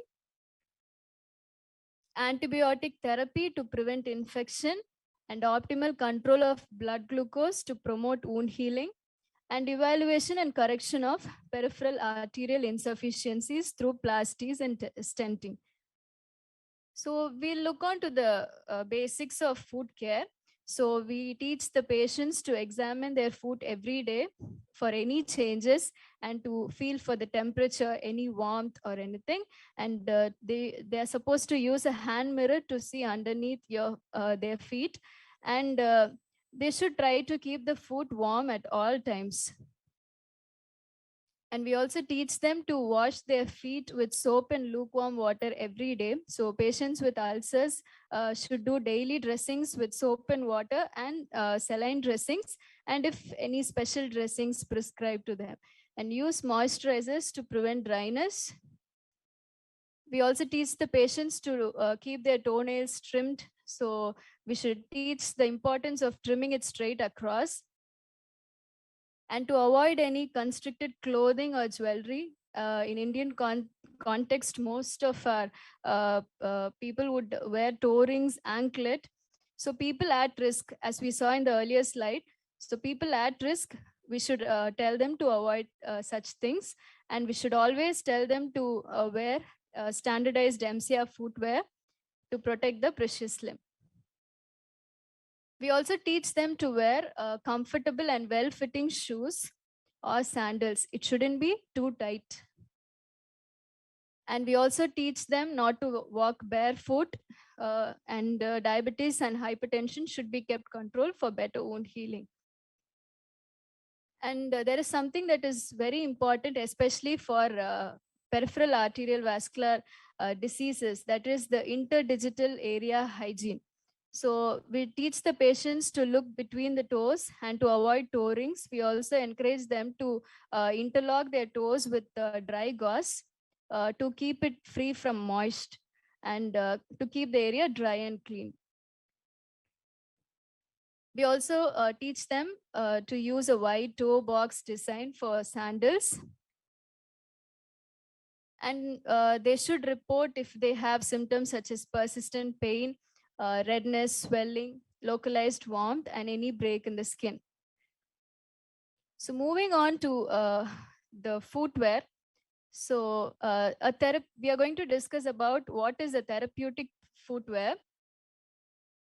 So the therapeutic footwear that we prescribe for our patients is the MCR footwear, the microcellular rubber. And the function of it is to relieve the plantar pressure. And we should understand that the insole hardness should be maintained between 8 and 15. And this is measured using durometer. So this MCR rubber is actually a specially processed sandal with 15 chemicals in which air bubbles are introduced into the rubber. So this will relieve the plantar pressure and will prevent from the cause of wound. So we teach them to have the footwears for 18 to 24 months, not more than that. And if it is worn out, then they have to get it changed. So whom all we should prescribe MCR footwears? So patients with pre-ulcers who are at risk, patients with ulcers, and if they have had past history of ulcers and any foot deformities, neuropathy, diabetic neuropathy, and if patients have infection or inflammation in their feet. So what is the characteristic of this therapeutic footwear? So it will redistribute the high plantar pressure evenly, and it will reduce shock and shear forces, and it will accommodate, stabilize, and support deformities, and it will also prevent excessive movement within the footwear. So now we will shortly look on what type of footwear that we should prescribe for specific type of ulcers. So if a patient is presenting with anterior foot ulcers, either be it in the plantar surface or the dorsum, so we recommend anterior rockers. It is also called as rocker bottom. So these foot wears are used for forefoot ulcers. So action of it is to minimize motion of the foot joints and to change the load sharing. For it does foot loading. It evenly distributes the foot loading. So it increases the hind and midfoot loading and reduces the forefoot pressure, thereby causing loss of more pressure to the forefoot, and thereby resulting in wound healing. For midfoot and heel ulcers, we prefer midfoot and hindfoot offloading, And we also tell them to temporarily offload using walkers and crutches. So basically to have a non-weight bearing ambulation. So this is a short recap of what footwears that we should prescribe. For example, for patients with anterior ulcers in the forefoot, we tell them to use rocker bottoms. And for midfoot and hindfoot, we either tell them to have a cast or offloading. And for TMT or ray amputations, we teach them to buy surgical shoes or metatarsal bars. And as I said, foot deformities are also a cause of foot ulcers. So these are some of the foot deformities that are quite common. Hammer toe, mallet toe, where there is interphalangeal joint deformities. So there we, apart from the footwear, we also tell them to buy a toe cap. So this will slowly correct the deformity and prevent from ulcer formation. And hallux valgus, which is lateral deviation of the great toe. So we advise them to get toe separators that will again correct the deformity and help in prevention of foot ulcers. Thank you.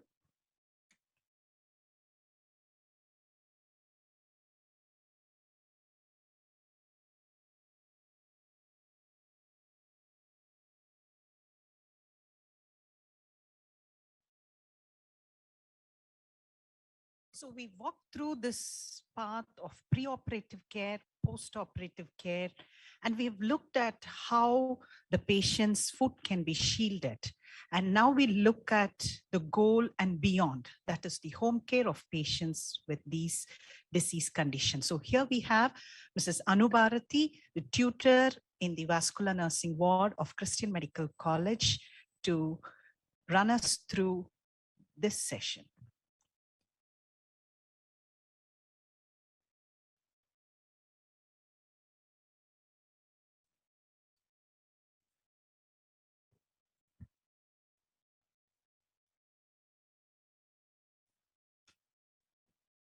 Good evening, everyone. Home care, the goal and beyond.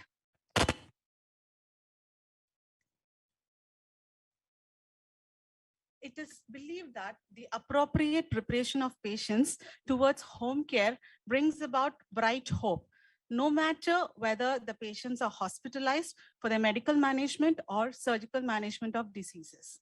Most of the time, our patients present with either arterial insufficiency or venous insufficiency, but at times we do get patients with a combination of arterial and venous illness.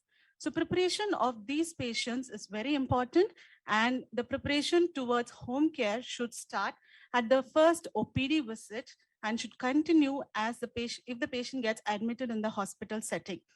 An effective home care preparation helps with better health promotion. I hope everybody will agree with me about that. Preparation of patients towards home care centers around some of the lifestyle modifications like diet, exercise program, smoking cessations, and some self-care aspects like food care, and some other medical care aspects like continuous follow-up, continuation of medications, and seeking medical help as and when it is needed.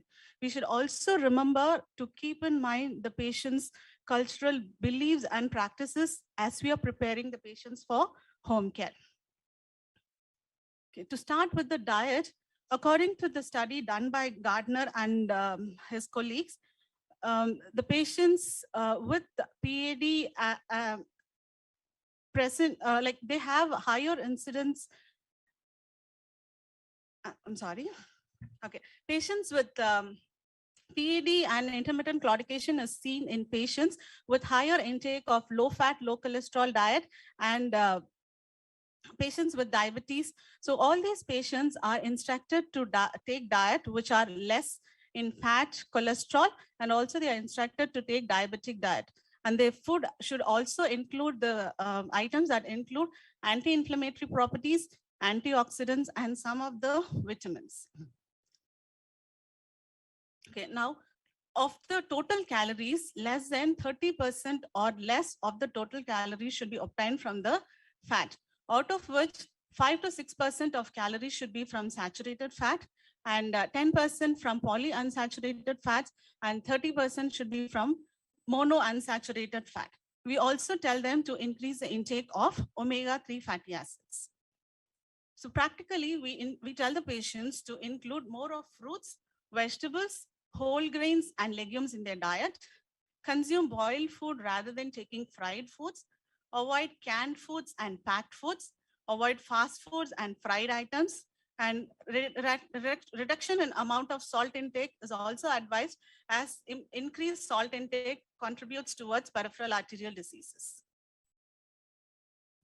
And most of the patients with peripheral arterial disease present with diabetes, we advise them to take diabetic diet. So 30 to 40% of the calories should be obtained from carbohydrates. We recommend the plate method of diet to patients with diabetes, which helps to control their portion size. According to this, half of the plate should contain non-starchy vegetables, 1/4 of the plate should contain meat or other protein, and 1/4 and the rest 1/4 of the plate should contain grain or other starch. They can also include a small bowl of fruit or a piece of fruit and have a glass of milk. It is also said that patients with vitamin D deficiency have got endothelial dysfunction, which increases their intermittent claudication pain. There are many studies which shows supplementation of vitamin D rich diet improves the endothelial health of the blood vessels. So fish, milk, liver, mushrooms are included in the diet, which supplements vitamin D. And vitamin B and folic acid also plays an important role in patients with arterial disease. The deficiency of folate and vitamin C, vitamin 12 leads to altered metabolism of the homocysteine, which results in accumulation of homocysteine in the blood. Now, this homocysteine in the blood is a high risk for development of peripheral arterial diseases. So patients are instructed to take food rich in folic acid, which could be broccoli, peas, sprouts, green leafy vegetables, peas, chickpeas, kidney beans, and vitamin C, B6 food like fish, chicken or turkey, peanuts, soybean, wheat germ, oats, and milk can be included in their diet. Vitamin B12 food, which includes meat, fish, milk, and egg, is also included in their diet pattern. Antioxidants. Now, lower level of antioxidant worsens the intermittent claudication pain. So the food like blueberries, red cabbage, strawberries, chocolate, green tea can be advised for the patients in order to get antioxidants. As many of the patients with peripheral arterial disease have inflammatory changes, we recommend anti-inflammatory food that lowers the inflammation and also reduces the risk of blockage of the blood vessels. Now, food like beans, soya beans, then pastas, spinach, sweet potato, corn, all that can be added into their diet, which has anti-inflammatory properties. Diet recommendation for venous disorder. Most of the patients with venous disorder end up with obesity because of poor lifestyle practices. So in order to maintain healthy weight, we advise the patient on diet that are low in calories, and also some exercise programs are also taught to the patients. Dietary fiber increase also contributes towards weight management. In addition to that, dietary fiber prevents constipation in the patient. As we all know, constipation in the patient puts strain on the veins of the patients. So food materials that include fiber like green leafy vegetables, banana, all that can be included. And other specific diet that is prescribed for patients with venous disorders are flavonoids. Flavonoids or polyphenolics, they are actually antioxidants which prevents venous insufficiency. They also strengthen the blood vessels by increasing the collagens in the vascular endothelium. Berries, olives, soya products, oregano, all these are some of the food that are rich in flavonoids, which can be included by the patients in their daily diet. Like how diet is important, exercises are also important in order to improve the quality of life of our patients. Most of our patients with arterial diseases end up with claudication pain, which increases the rate of functional decline and mobility decline. So for these patients, there are structured exercise programs that are devised, which helps in reducing the intermittent claudication pain. There are many studies which says that supervised exercise program or supervised treadmill program helps in decreasing their claudication pain. Now, this is done under supervision with the help of the treadmill, where the patients are asked to walk until reaching their pain tolerance. And once they reach, start developing pain, they are asked to stop for a brief period of time, and they will resolve walking as the pain decreases. And these sessions should last for 30 to 45 minutes, 3 to 4 times per week for at least 12 weeks.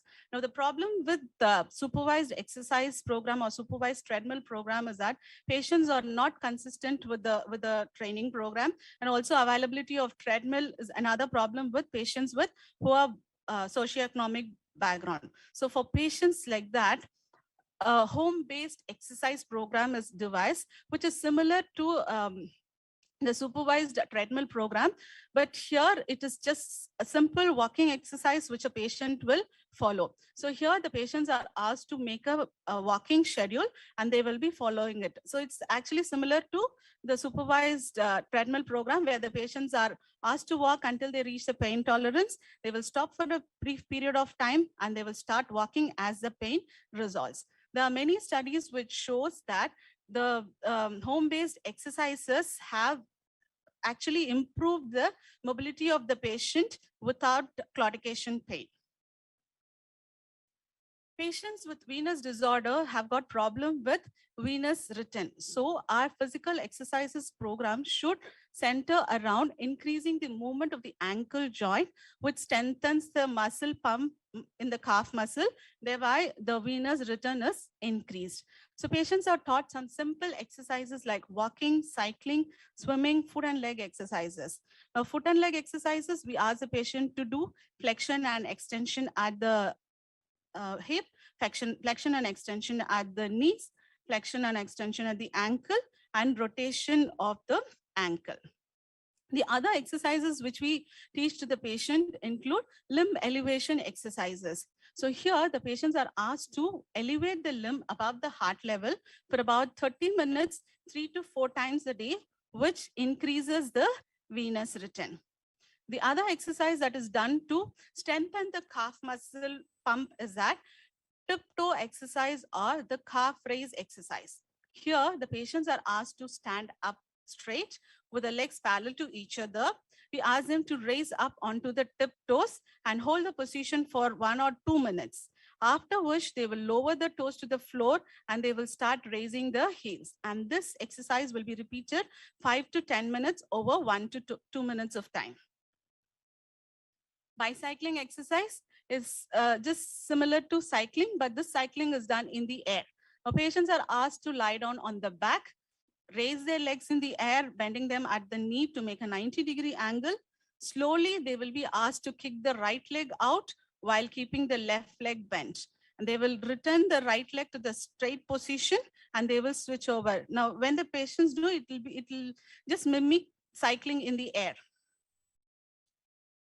And side lift exercise, side leg lift exercise is another program which will increase the venous return in the patients. We ask the patient to lie on the right side with legs stacked on top of each other. Slowly, the patients are asked to lift the leg up in the air, hold for a moment or two. Then the patients are asked to bring the leg back down. And this is done for 5 to 10 minutes. And the same is repeated on the other leg. And the last one, which is manual compression therapy. This exercise is either done by the patient themselves or it will be done by the patient's relative.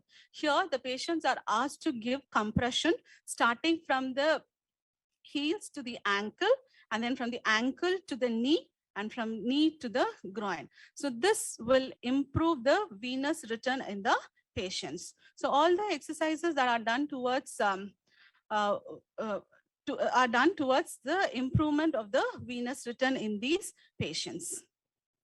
And other measures in order to improve the circulation includes, for arterial patients, we advise them to keep the head end elevated and keep their limbs in dependent position. Basically, their legs should be maintained either at the level of the heart or below the heart level.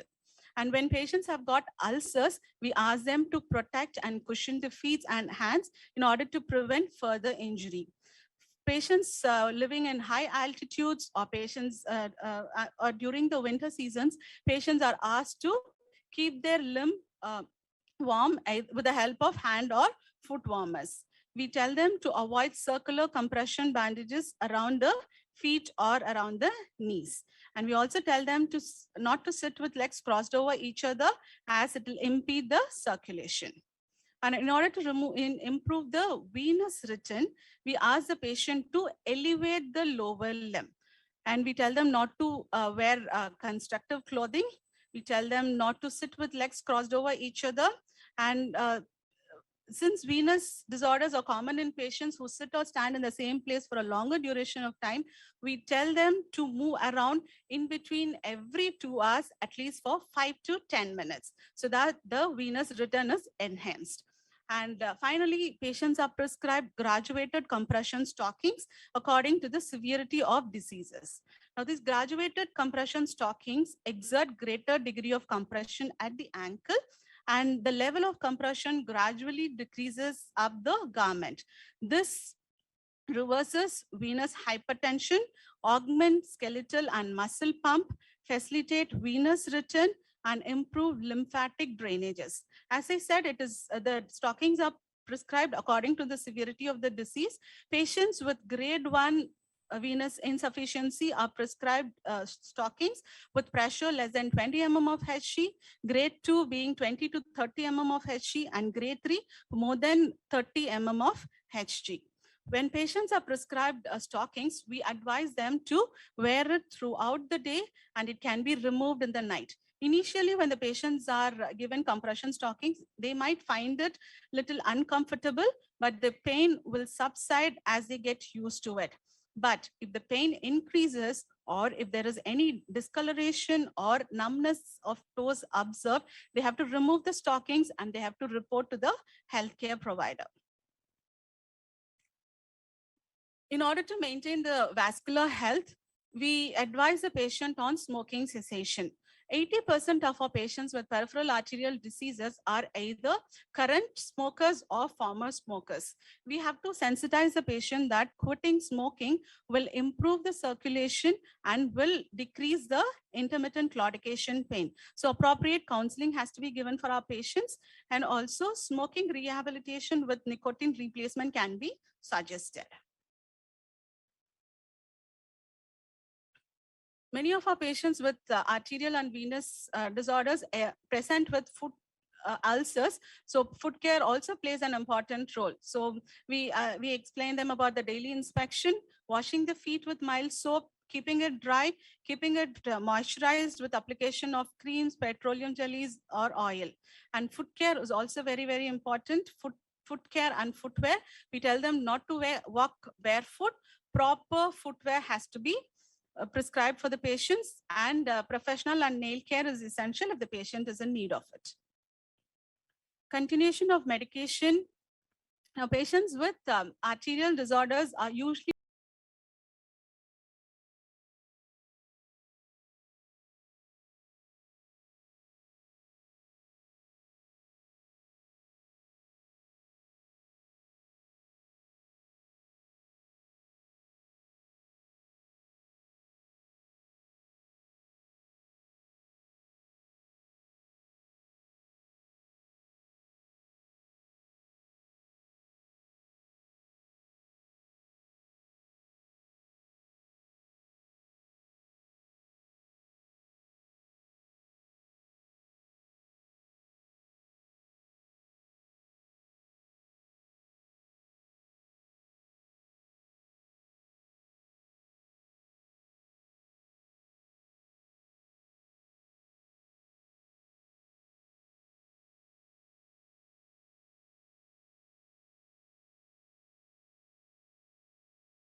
withdrawal symptoms that they experience. So moving on to nicotine therapy, what is nicotine replacement therapy? These are drugs that will help decrease or stop withdrawal symptoms by providing controlled doses of nicotine without any harmful components of cigarette smoke. So if you see, it is available in patches, gums, inhalers, and nasal sprays. And what is the indication for nicotine replacement therapy? If you see, if their routine change is not helping them out, they can go for this nicotine replacement therapy. And when they are on this therapy, you should tell them not to smoke because it can double the dose. Okay, moving on to reduction of MAC and MALE. So what is this? Okay, so there are three things that will help in reducing major adverse cardiac events or coronary event and major adverse limb events. Okay, these are complications which are related to PAOD. Okay, and there are three important things under that. Okay, we have to help them reduce their cholesterol levels, help them reduce glucose levels, and also the anti-thrombotic therapy. Okay, so statins are something that helps in lowering cholesterols. I'm sure all of you know that. So statins will help in stabilizing atherosclerotic plaque progression in patients with peripheral arterial disease, and also low density lipoprotein cholesterol reduction is consistently associated with reductions in MAC and MALE. So what as I told you, MAC is major adverse cardiovascular event, okay, such as MI or a stroke or any type of or any of its type, and coronary or non-coronary vascularizations. And what is MALE? It is major adverse limb event, which is worsening claudication or new critical limb ischemia, limb revascularization, and amputation. So when you reduce the cholesterol levels, the glucose levels, and make sure they are on anti-thrombotic therapy, it will help them in reducing these complications. Okay, moving on to diabetes. Okay, so to reduce cholesterols, we can go for statins. And for diabetes, most of you will be familiar with this. So diet is important, exercises, medications, and regular follow-ups are important. So what is this healthy meal? It's already been discussed. Okay, we have to come down on carb foods, proteins, and go for more of non-starchy vegetables. And along with that, they can take water or zero calorie drink. So this is how a meal can be planned for patients with any peripheral vascular disease. Moving on to exercise, tell them to be active for 30 to 60 minutes per day, at least 10 to 20 minutes at a time. They can do exercises or be active 3 times a day, and tell them to use their larger muscles like brisk walking, but it can vary from patient to patient depending on the severity of their illness. And we can also teach a supervised exercise program, which was discussed in the previous topic.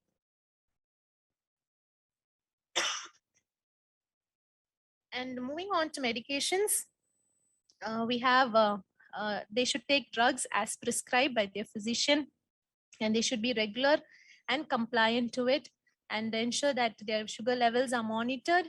And if it does not, it's not controlled with OHAs, they can go for insulin. And regular follow-ups are very important. We should make sure that their ABCs are under control. So what is A? A is A1C levels, which should be less than 7%. B is blood pressure, which should be less than 130 by 80 mm of Hg. And C is for cholesterol and creatinine. LDL level of less than 100 mg% should be there. And a creatinine level of less than 1.1 mg% should be there. And these are the target levels of blood glucose. Fasting should be 80 to 120 mg%. 2 hours post breakfast, lunch and dinner 120 to 160 if they are without complication. But they are patients with complications. So their fasting should be around 100 to 145 mg per deciliter. And 2 hours post breakfast, lunch, and dinner should be 140 to 200 mg percentage. Okay, this is the next thing, which is anti-thrombotic therapy. So aspirin or clopidogrel is used, and it has as studies say that it reduces the adverse events. And a combination of aspirin and clopidogrel helps in reduction of both cardiac and limb adverse events. And combination of antiplatelets along with anticoagulation therapy, for example, like aspirin and warfarin, it has MACE benefits. It also reduces adverse limb events, and it also has a significant reduction in amputations. Many studies have evidence for this. And moving on to venous disorders, maintaining not only for venous, even for arterial disorders, maintaining ideal body weight is important. This slide is specific to venous disorders. So CEAP was discussed earlier. So this will tell the severity of a venous disease. And the studies have told that patients who are obese, they present with more of complications such as skin changes and ulcers they develop if they are obese. So maintaining a ideal body weight is important for patients with peripheral arterial diseases.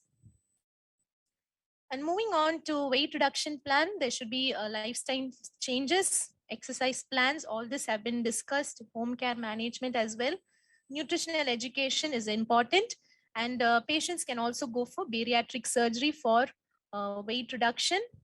May not be very significant in India, but in abroad countries, bariatric surgery is good. And there are various bariatric surgeries like sleeve gastrectomy, gastric bypass, gastric balloon surgeries. Okay, that actually helps in reducing the intake of food by these patients, thereby they reduce weight. Okay, and it also says that weight reduction improves manifestations of chronic venous insufficiency, including edema and ulcers. Moving on to the next risk modification is improving calf muscle pump. There are progressive resistance training exercises which improves muscle strength. This was again discussed in the previous classes. And here participants exercise their muscles against some type of resistance that is progressively increased as the strength improves. So there is a resistance given and they have to do the exercise against that resistance. So there are some machines, free weights and elastic bands which are used to improve the calf muscle pump. And next one is another important thing which is very specific to professionals like us because of our long standing. So limiting prolonged orthostatism is the next risk factor that we have to modify. So standing for more than or equal to 50% of the shift can influence development of chronic venous disorders. And to prevent that, avoid activities that cause venous stasis. Okay, we can encourage patients to wear socks. They should avoid wearing socks that are too tight, okay, that can leave marks on the skin. And crossing the legs at the thighs should not be there. And sitting or standing for long periods should be avoided. And you can encourage them to change position frequently. I think we should also have this practice in our day-to-day life. And elevating the legs when they are tired and getting up to walk for several minutes of every hour promotes circulation. And we can encourage them to walk 1 to 2 miles each day if there are no contraindications. And always use the stairs instead of using elevator or escalator. And swimming is also a good exercise to prevent orthostatism. Okay, and importance of limb elevation, it helps in decreasing edema. And elevate legs frequently throughout the day, at least for 15 to 30 minutes every 2 hours. And at night, the foot end can be elevated to 15 centimeter. And when sitting, avoid pressure on the popliteal spaces, especially when we cross legs or sitting at the side of beds. We should make sure that there's no pressure on the popliteal space. And also protect the leg from any trauma. And the last factor is use of systemic elastic stockings, that is ESU, and the use of graded elastic compressive stockings. Knee high can be used between 20 to 50 mm of HG, and 30 to 40 mm of HG compression stockings seem to result in significant improvement in pain, swelling, skin pigmentation, activity, and if they are compliant of 70 to 80%, if it is achieved, it is very good. There are significant improvement in their symptoms. And to summarize, these were the risk factors that was discussed. Diet is important, smoking cessation is important, and reducing risk of major adverse coronary events and major adverse limb events is important. And under venous, we have discussed about maintaining ideal body weight, improving calf muscle pump, and limiting orthostatism and use of systemic elastic stockings. And these are the references. Thank you.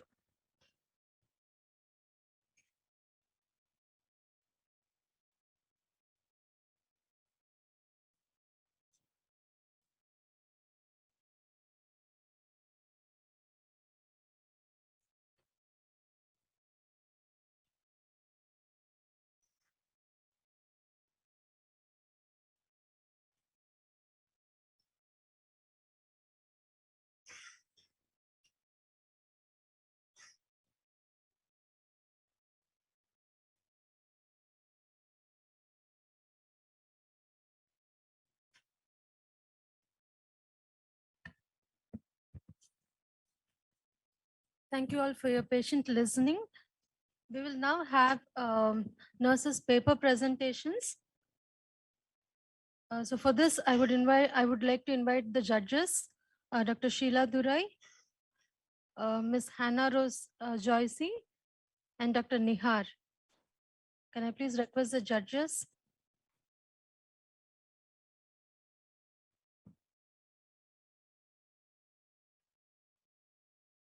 Our first paper presentation would be a descriptive study to assess the quality of life of patients with chronic leg ulcers. This would be presented by Ms. Malini Rachel. Over to Ms. Malini Rachel.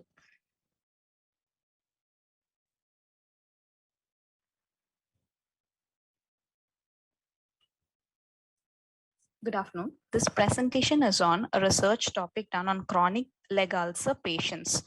Before I move on to the topic, I would like to tell about how the problem was identified. In CMC, the OPD dressing room ground floor had a gradual increase in the number of patients visiting the OPD dressing room.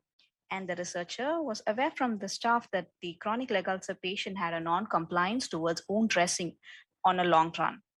The patient on assessment had complaints like pain, disturbed sleep, impaired mobility, decreased working ability, and individual funds unfavorably influenced, that is their financial status being affected, and they appeared very dull and they lacked motivation. Also, they were confining themselves from the social activities, fearing for further injuries, and they had a low self-image. Further, from the literature review, it was found that WHO in the year 2017 said that the death rate from 63 rose to 70% in the year 2017 from 2013, showing that the non-communicable diseases are the leading cause of death.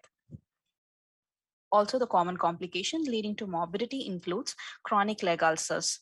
Relatively, 10% of the population is likely to develop the condition with a death rate of 2.5%.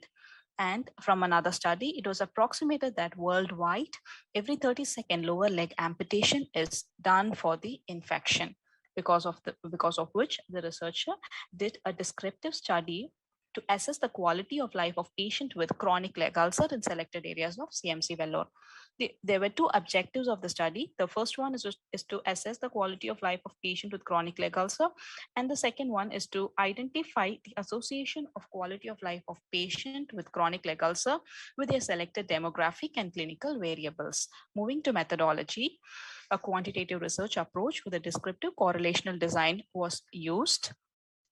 The study was done in CMC, OPD areas, endocrine vascular plastic surgery, and ortho, and in the inpatient areas, HP1, P2, P3, Q1 West, Q2, and Q3. It was done on a population of all patients with chronic leg ulcer who fulfill the inclusion criteria during the 6 week of the study period, and the sample size was 100 patient. Inclusion criteria included patient above 17 years of age with leg ulcers not healed for more than 6 weeks, and patient who can understand Tamil and English. Critically ill, mentally ill, low cognitive patients were excluded. Consecutive sampling technique was utilized. The main data collection instrument was diabetic foot ulcer scale with 11 domains and 58 items. The first objective, that is to assess the quality of life of patients with chronic leg ulcer, was found. It was found that 53, that is the majority of the people, had poor quality of life. It was supported by 2 other studies and concluded that a greater threat to various dimensions of quality of life is caused because of chronic leg ulcers. The second objective, to find the association between quality of life and of patients with chronic leg ulcer with their demographic and clinical variable. It was found that people who were the following areas alone, there was a significant relationship. That is, people who were singles or unmarried and divorced had poor quality of life due to lack of support.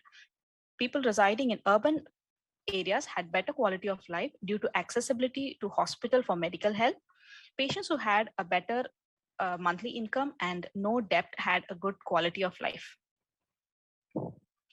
Moving on to the implications of the study. The study fills the gap of the limited research finding on knowing the actual quality of life of patients with chronic leg ulcers in India, which can be incorporated into the curriculum, which will help the nurses to focus for a holistic approach by the nurse, which means not merely caring for the patient and managing the physical symptoms, but also contributing their best in the all-around development of the patient, which will improvise their quality of life. And also training the study findings and significant providers a new knowledge which would be incorporated in the curriculum while educating the young nurses to take care of the most vulnerable people at their lowest point of life. And also, it is important in healthcare planning and health promotion, which includes early identification, management, and referrals with appropriate treatment.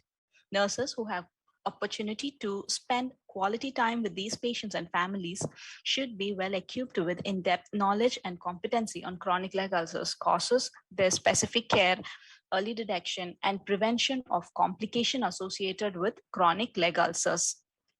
And also, nurses need to be equipped with assessment, communication, and counseling skills required in caring for these patients and their caregiver while they go through these difficult times. This, when incorporated into the administration for policy formulation, it will make a difference in many lives and are still making a great impact around the globe. Knowledge updates on existing quality of life using a standard tool at different interval will help the institution know the gap and to intervene appropriately for the welfare of patients, which will reflect the goal of the administration. Family support has to be family support on giving advices to the patient and relatives, and health education and awareness will bring in a greater impact on the life of those patients. And prevention of non-communicable diseases and its raising complication, quoting its impact will cause a greater and awareness among the caregivers as well as the society. Also about creating a social network to express and share their concerns among themselves and those with good quality of life can be channeled to bring about hope in the life of those patients. And also further researchers will help young nurses to help in contributing towards the betterment of those patients. And also findings will help not only to focus on the physical health, but identify and act on other affected domains. There are few limitations for the study, that is it's because it's based on the patient's subjectivity, and other factors influencing the quality of life can be present other than the condition of the patient, and it is a quantitative study. So to conclude, this study highlights that chronic leg ulcers has a negative impact on the quality of life, and a holistic approach is required in the management of those patients, and measures to address the issues faced by them and their family in the treatment process has to be formulated, because every human's inborn desire is to live a good quality of life. Thank you.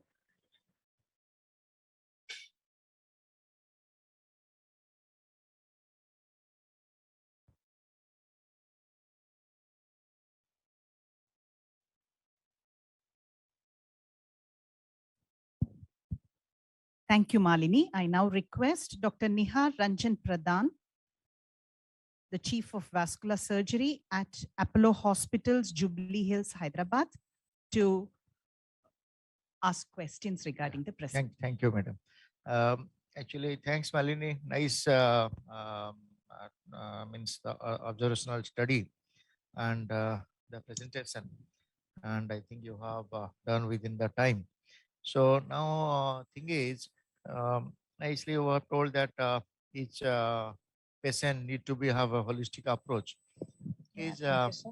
after say venous ulcer or the varicose vein or CVI, chronic venous ulcers healed, what they have to care. So whether have you included that also in your study, that the guidance after healing also of the chronic leg ulcer, how they will take care of that area of the healed ulcer area? Have you in the study, have you included that or not?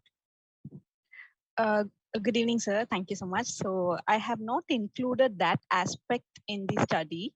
I've just covered about their quality of life, and I've not included about how they have to, must be the next study can be based on this. Yes. Actually, why I told if you can include in the study is excellent. Why? Because you see the patient having chronic leg ulcer. So definitely there is some cause, either obesity or lifestyle or smokers. So once the ulcer heals, they forget about that. And Yes, again, sir. they Yes, come sir. back to so again that is recurrent. So our aim also by the same study in the guidance that how to prevent the further recurrence. Yes, sir. This Thanks. here, these patients have, these are patients who actively had the ulcer. So Malini, that's how, yes, yes, ma'am. if I may interrupt, can you please switch on your video? Sure, ma'am, sure. Yes, yes. What you are saying correct. Like you see in the study, you have explained nicely that these are the things. So in the follow up, what happens? This patient, they will tell, sir, this similar was ulcer was there few years back, Before, yes. and again it has recurred. So that you have to tell them, because say the cause of ulcer is because of sugar not under control, or they are a smoker. They will tell, sir, this similar. Hello.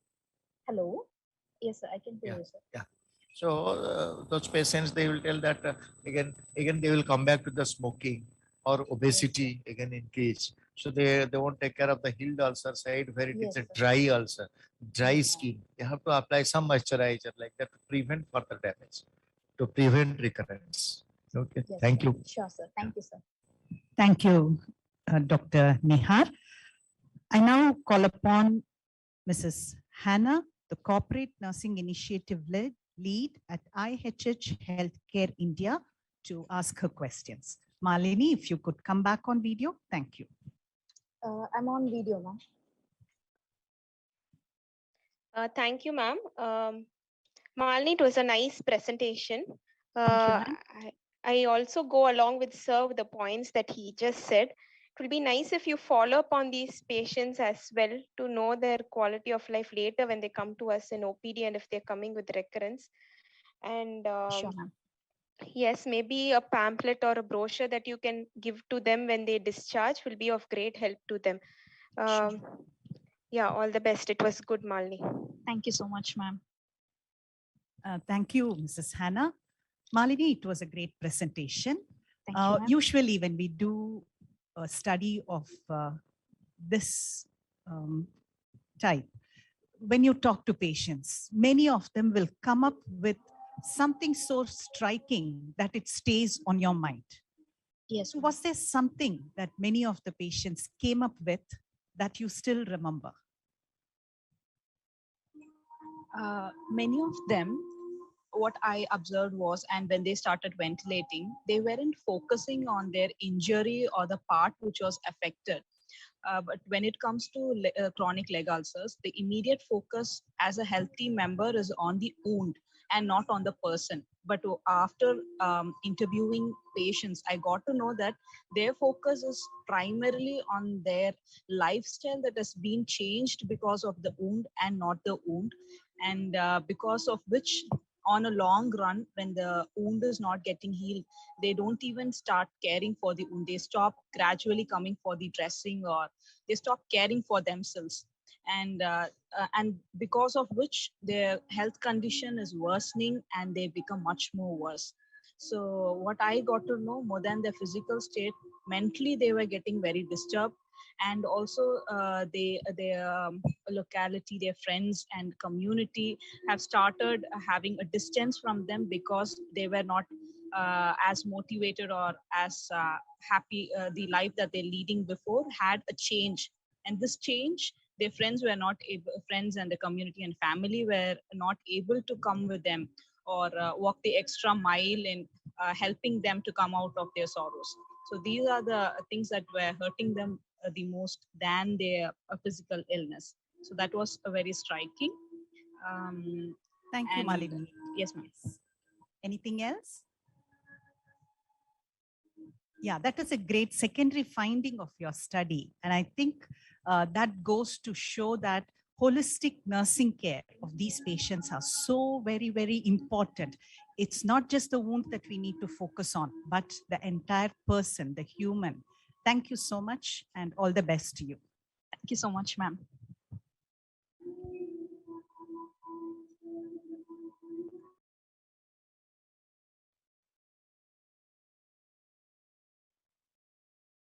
The second presenter is Mr. Vishnu, and he will present on knowledge of police personnel regarding varicose vein.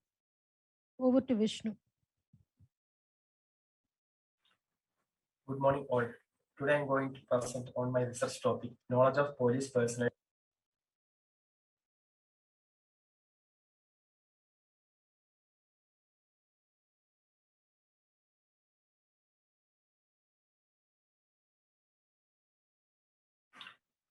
Good morning all. Today I'm going to present on my research topic, knowledge of police personnel.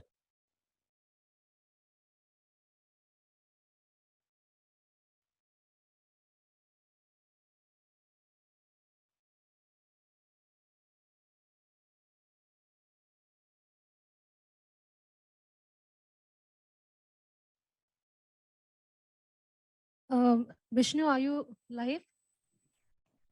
Have you joined the session? Yes, ma'am. Yeah, can you please present your topic because your audio is not fine?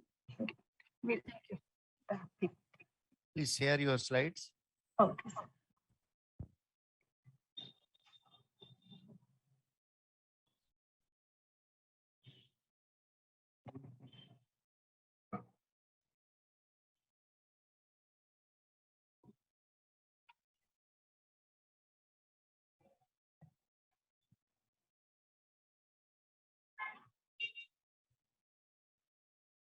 While Vishnu is getting ready, can I please request Roshan Kumar to do the next presentation on his topic, effect of structured teaching program and knowledge on foot care among patients with chronic venous disorders. Mr. Roshan Kumar. Vishnu already. First of all, thank you all for accepting my abstract and giving a chance for oral presentation. My topic was a study to assess the effect of structured teaching program regarding foot care among patients with chronic venous disorders. Statement of the problem: a pre-experimental study to assess the effect of structured teaching program regarding foot care among patients with chronic venous disorders on P1 ward of Christian Medical College, Vellore. Introduction. Chronic venous disease is a common condition of the lower limbs that affects a large number of people in every part of the world, including the Indian subcontinent. The disease is insidious in nature and therefore often ignored in the early stages. In advanced stages, it causes a significant discomfort in the affected limbs, which adversely influences quality of life, work hours, and treatment expenses.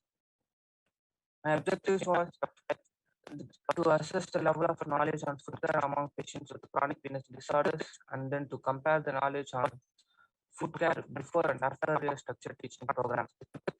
Hypothesis: there is a significant difference in the level of knowledge among patients before and after structured teaching program on foot care. My assumption was imparting knowledge to the venous disorder patients may change their attitude in foot care practice. Delimitation. The study was limited to 17 samples and contamination among study subjects.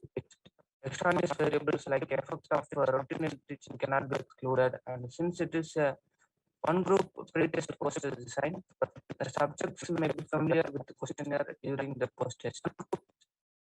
I reviewed some of the studies and studies related to knowledge and prevention of the venous ulcer, and then studies related to quality of life on patients with venous leg ulceration.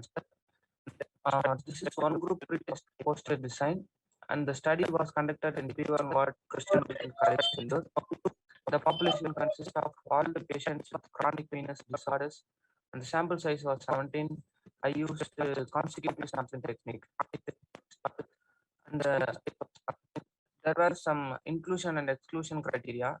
In inclusion criteria, patients above 17 years of age who have chronic venous disorders and the patients who can understand Tamil and English. In exclusion criteria, critically ill, mentally ill, and low cognition. Data collection instruments. Section A will be demographic variables and clinical variables. Section B, developed by the investigator, which consists of 15 questions related to knowledge regarding foot care. Scoring and interpretation. Each correct answer carries 1 mark and wrong answer carries 0 mark. Total score is 15. 85% to 100% their adequate knowledge. 60% to 85% moderately adequate knowledge. Below 60% inadequate knowledge. The pilot study was conducted on 26/7/2021 with the 3 samples. Data collection procedure. The investigator identified the patients who fulfilled the inclusion criteria in available population. Pre-test was conducted on the day of admission with knowledge questionnaire to assess the level of knowledge regarding foot care. And then the structured teaching program was given. Then post-test was conducted on third day using the knowledge questionnaire. Data analysis.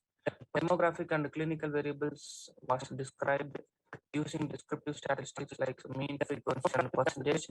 Comparison between pre-test and post-test score was analyzed with the paired pre-test. Data analysis. Distribution of patients based on selected demographic variables. This table shows that 47% participants were between 35 to 55 years of age. All of them were male. Most of the participants were graduated. Most of them were earning less than 50,000 per month. Distribution of patients based on the clinical variables. This table shows that majority of them were diagnosed with chronic illness insufficiency, that is 88.2%, and 64.7% people have illness for less than 5 years. 76.5% people don't have any morbidities, and 70.6% people have foot ulcer. Distribution of sample according to the level of knowledge. In pre-test, 29.4% people have moderately adequate knowledge and 70.6% people have inadequate knowledge. In post-test, 70.6% people have adequate knowledge and 29.4% people have moderately adequate knowledge. Comparison of pre and post-test knowledge scores. Pre and post-test level of knowledge were compared and found that the knowledge level increased from pre-test to post-test as standard deviation of 2.002, 1.15 respectively, with the mean score increased of 13.24, statistically significant with the p-value of 0.012. discussion, the first objective of the study was to assess the knowledge, to assess the level of knowledge transfer among chronic venous disorders. So in the pre-test score, 29.4% were having moderate adequate knowledge and 70.6% were having inadequate knowledge. In the post-test score, 70.6% were having adequate knowledge, 29.4% were having moderately adequate knowledge. The second objective, the pre and the post-test level of knowledge were compared and found that the knowledge level increased from pre-test to post-test as a standard deviation of 2.004 to 1.147, with the mean score increased to 13.24. And summary of the study was conducted to determine the effectiveness of the structured teaching program on food care among patients with chronic venous disorder admitted in P1 ward of Christian Medical College. In nursing research, similar study can be conducted in large samples so that it could be generalized, and this study can be baseline for future studies to build on. A conclusion, majority of the patients have lack of knowledge regarding food care. The structured teaching program on food care appears to be an effective method of improving the knowledge. And the recommendations for the study can be replicated with large sample size, and we can identify the early stages of venous disorder patients and then initiate teaching program, and we can make pamphlets on food care. Thank you. Thank you all. Thank you, Roshan. May I now call upon Hannah to give her remarks and ask questions. Thank you, Roshan, for that study. Roshan would like to ask, did you find any similar correlation between the demographic variables and with the age group? Because 35 to 55 years were the people more with the foot ulcers. Anything that you found similar? Ma'am, yes, ma'am. They have comorbidities, what you yes, ma'am. identified? Yes, ma'am. Yes, ma'am. They all have diabetes mellitus, also hypertension, ma'am. Okay. Only comorbidities they have similar. Okay, Roshan. And some of the patients have previous leg injuries, ma'am. Okay. I guess yours is a short period, but if we had given more interval gap between pre-test and post-test, then we could really understand how much knowledge they would have gained. But good effort, Roshan, that you have taken.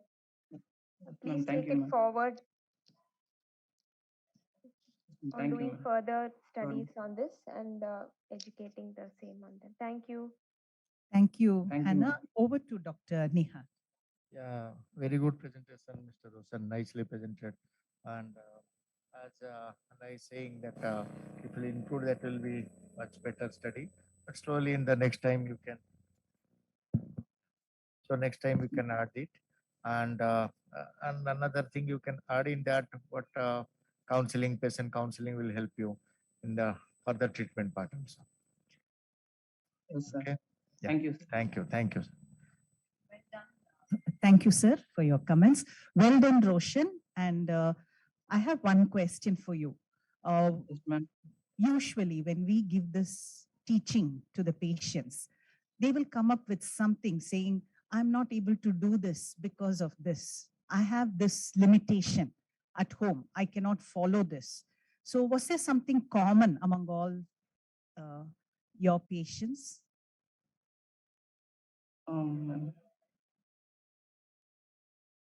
Ma'am, actually, they all go for work, ma'am. So during the time, they cannot take care of their food, ma'am. Yeah, so work and the time spent at work is one of the important factors which actually affect their care of the feet. Am I right? Yes, That's a ma'am. very good secondary finding. Thank you, Roshan. Well done and all the best. Thank you, ma'am. Thank you.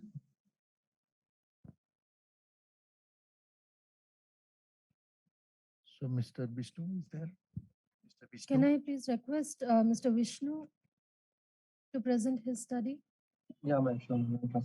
Please share your slides as well. Is it visible, ma'am? Not yet. Yes. Yes, Vishnu. Okay, ma'am. Please go ahead.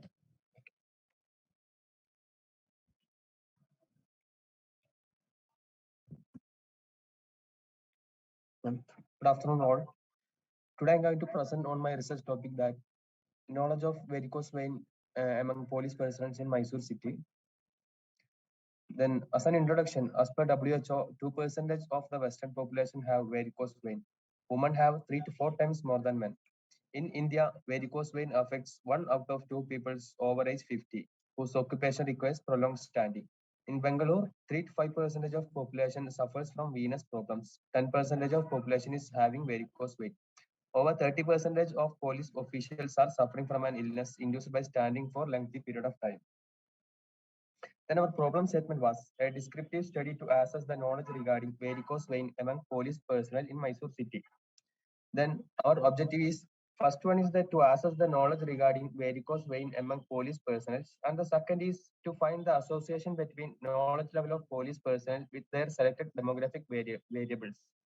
And then our hypothesis was H1, there will be significant association between knowledge level of police personnel with their selected demographic variables. Then the methodology is first is the research design. It was descriptive approach. Then the research setting is on KSRP 5th Battalion. Then sample is collected on 50 police personnel. Then sampling technique was non-probability purposive sampling techniques. Then the method that we used is self-administration questionnaire. Then tools used was personal performance structured knowledge questionnaire.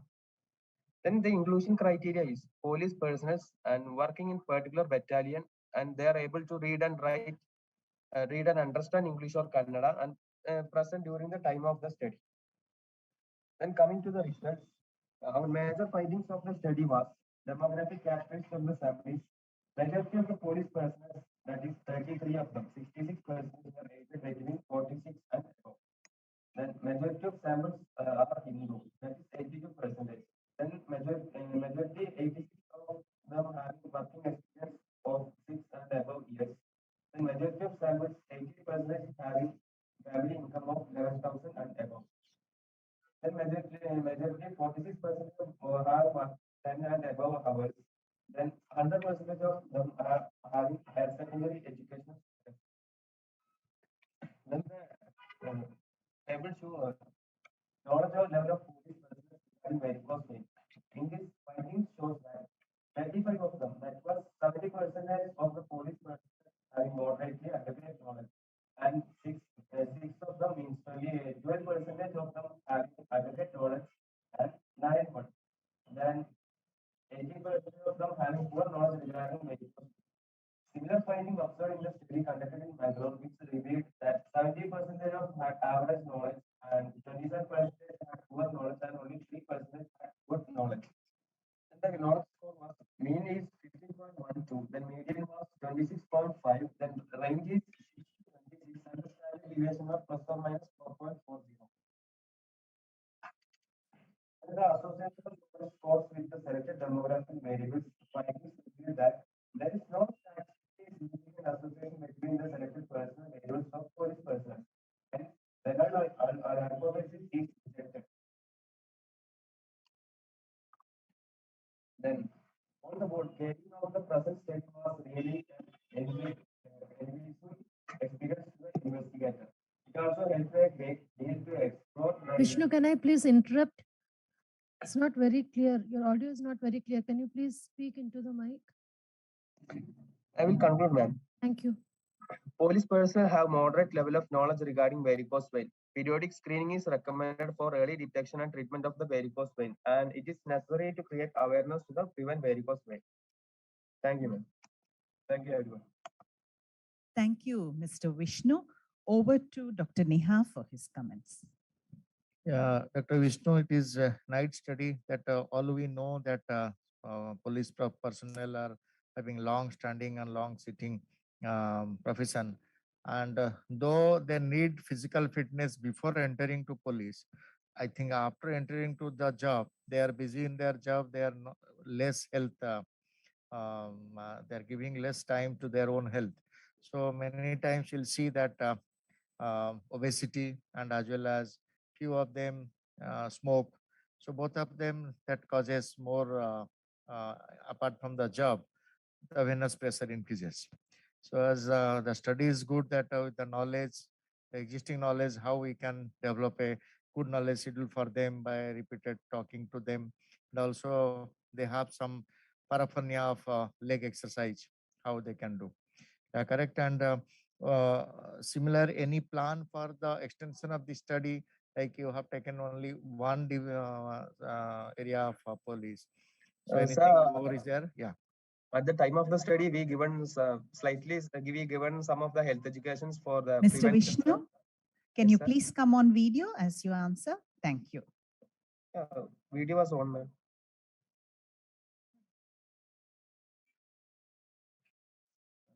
Check again because Okay. Is it visible, ma'am, now? not yet. Yeah. Okay, thank you. Yeah. Okay. Thank you. Thank you. Yes, Mr. Vishnu, please Okay. carry on. At the time of the study, we given some of the health educations to police personnel, not only for our 50 police personnel, for everyone we given. Then, yeah. And we are planning to conduct camps for them, sir, for the prevention and for screening of them, sir. Okay. Thank you. Thank you, sir. Over to Mrs. Hannah for your comments and questions. Thank you, ma'am, and thank you, Vishnu, and very thoughtful study to look at the police who are really helping our country and our nation to see about the varicose vein. As Sir said, please go ahead with your camps and the screening and teaching so that they will be benefited.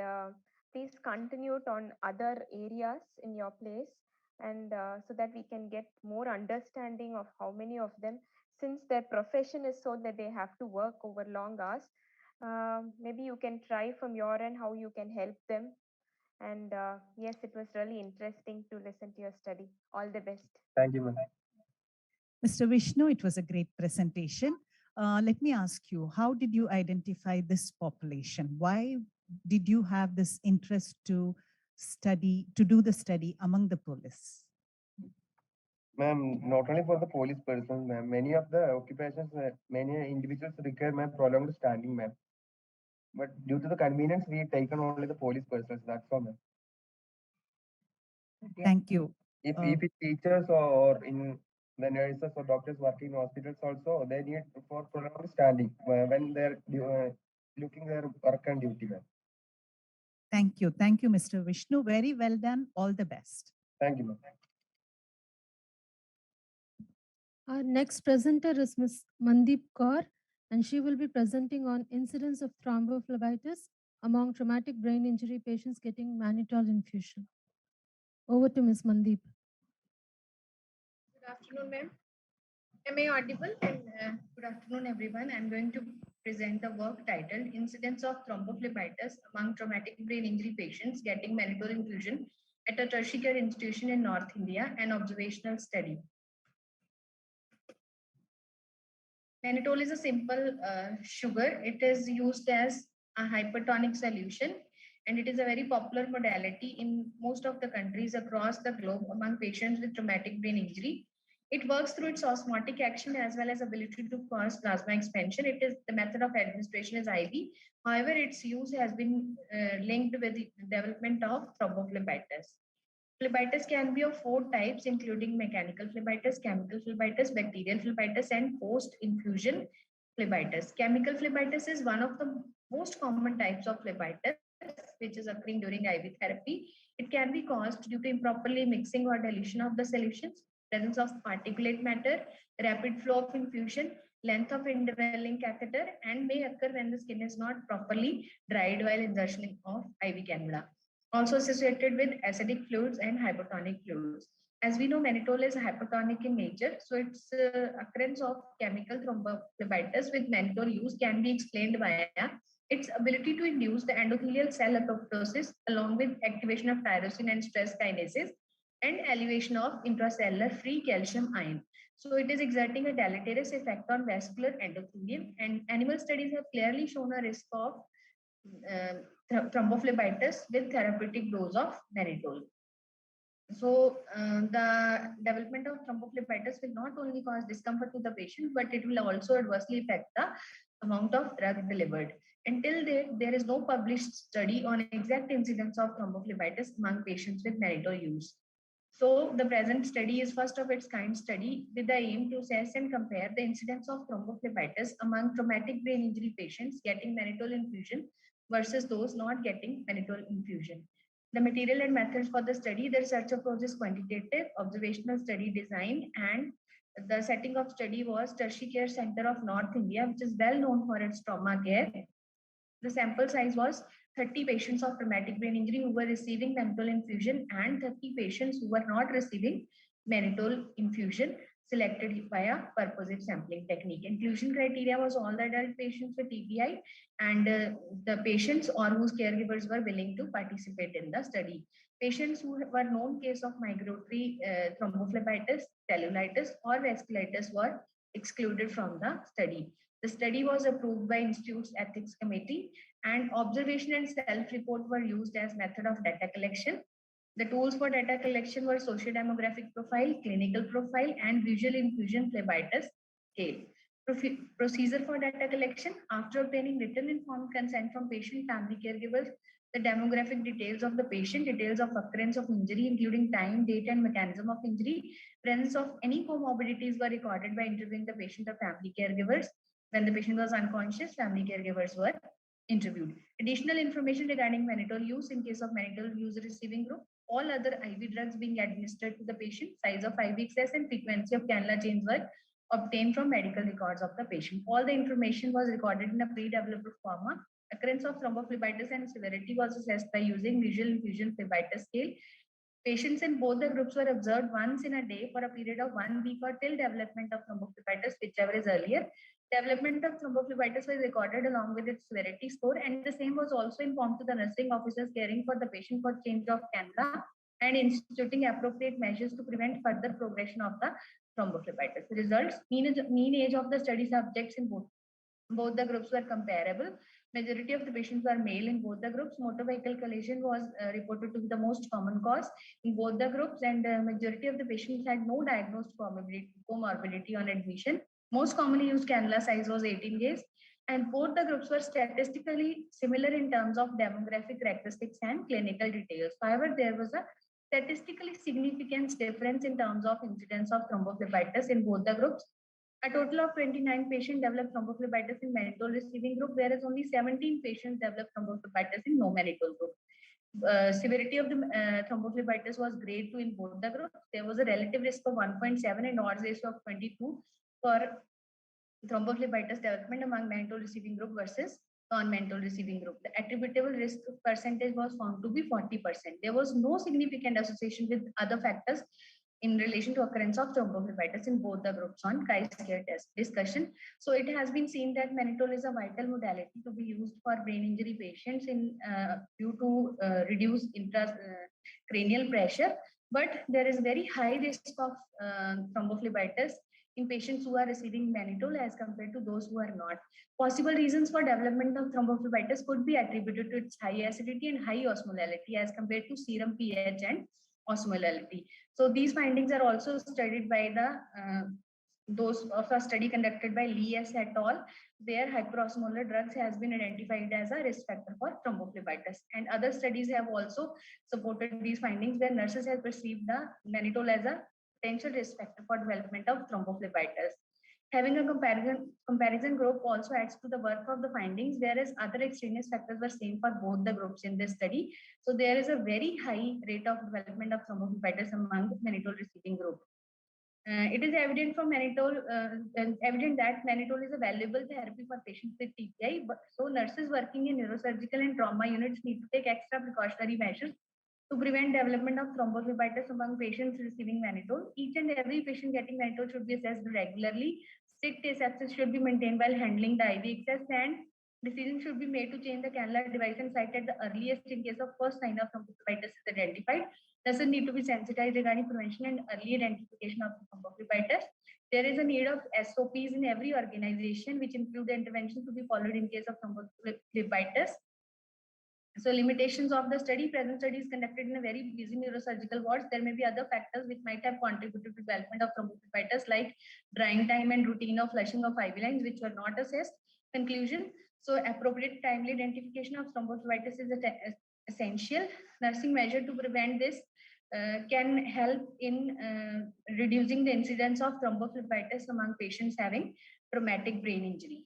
So these are my references. Thanks.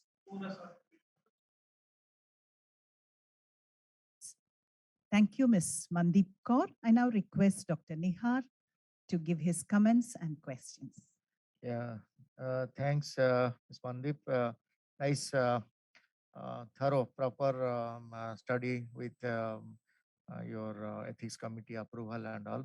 And the result is also nicely you have presented. Apart from this, that asepsis and am I audible? No, sir, the voice is breaking in between. Am I audible now? Yes, sir, no. Yeah. So thing is, in this study, when you are seeing that apart from the asepsis, because in the head injury patient, we cannot give anticoagulant as thromboprophylaxis. So whether are you using any thromboprophylactic method like stockings, like to prevent thrombophlebitis and DVT also. And apart from that, good hydration to the patient like IV fluids also. That part also have you checked in this study or not? So not as part of study protocol, but as a routine thromboprophylaxis measures are used. So mechanical thromboprophylaxis, because medical thromboprophylaxis like drugs you cannot use on head injury patients. So yes. Yeah, thank you. It is a good observatory study. Thank you, Dr. Nihar. Over to Mrs. Hannah for comments and questions. Yeah. Thank Ms. you. Mandeep Kaur, you can continue to stay on video. Thank you, Mandeep. It was an interesting study to observe on mannitol and thrombophlebitis. I also wanted to ask what Sir asked regarding hydration, and also like you observed once a day. Like it would be nice, like if you could observe twice, at least minimum twice, to see how it is, and also to give. Were you able to give some trainings for the nurses there, or just asking? Not during the study. We are planning to start with this. Not as during the period of data collection. We just observed with the routine practice. Okay, Mandeep, and I want to know how once, like in your study, IV line was changed within how many days? 7 days. Otherwise, is a normal protocol, but in this case, as and when there were signs of thrombophlebitis, immediately the nursing officers were informed, and the line was changed. Even for after 2 days in some patients, depending upon whether they develop thrombophlebitis or not. Thank you, Mandeep. All the best. Thank you, Mrs. Hannah. I also think that the hyperacidity and the hyperosmolality of the mannitol solution and the scope of practice related to mannitol is not high in the nursing scope of functioning, but the use of TET stockings and the use of sequential compression devices, the thromboemboli deterrent stockings, all of that would be very significant among these patients. So in the SOPs that the nurses formulate, these must take a prominent place. So I think, educating nurses on the mechanical devices for prevention of thrombophlebitis would be very important. And that's a significant outcome or implication of your study, I would think. Very well done, excellent, and all the best to you, Ms. Thank you so much. Our next presenter is Ms. Najat Kaur.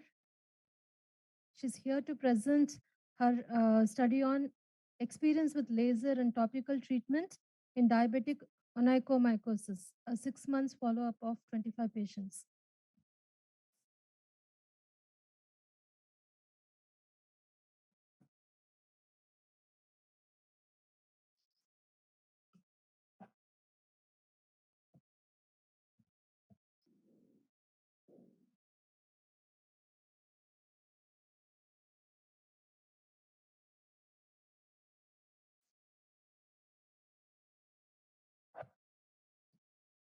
Hello, good evening, everyone. Today we discuss about oncomycin, also called as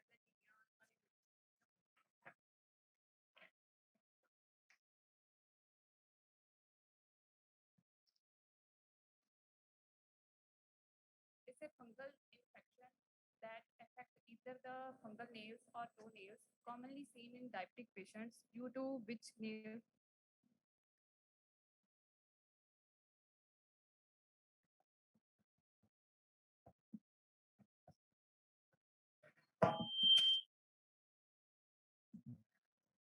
hello. Commonly, it's too loud. Commonly seen in diabetic patients, due to which nails become discolored and thick. Around 10% of population suffer from nail fungus infection, which affect the quality of life. There is a various method to treat onychomycosis. There is a oral therapy like a fluconazole, and topical therapy is a clotrimazole, and a laser therapy. We give a laser to direct on the nail, so effect on the fungal. There is a purpose of study. This study aimed at evaluating and comparing the clinical efficacy of ND-Yang laser in the treatment of onychomycosis fungal infection.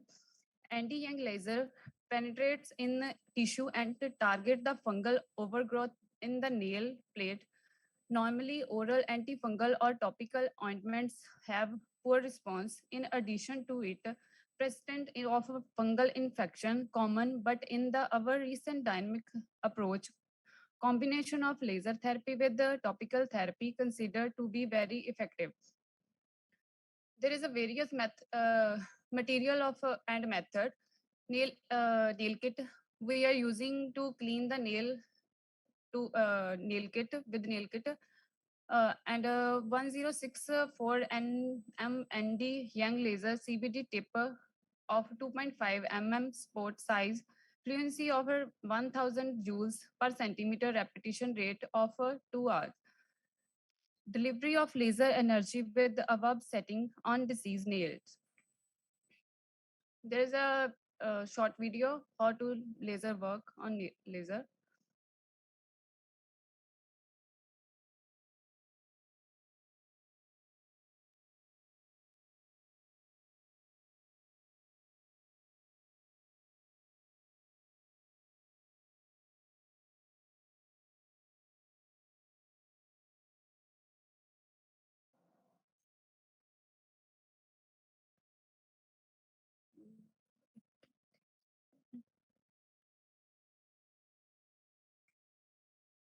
There is a 1 hour patient with the nail fungal, and it's a very good results. Total 25 patients taken on a study in which one patient lost of follow-up after having 2 sitting session of a laser therapy by ND Yang laser 1064 nm. 24 patients after 5 sittings. 16 had 100% response. 8 had partial response. There were no complication in laser. Conclusion. The clinical efficiency of LP-ND Yang laser in the treatment of onychomycosis fungal in nail shows marvelous result without any side effects. Hence, laser treatment has emerged as very successful modality along with the topical treatment of management of nail fungus with excellent result. Thank you.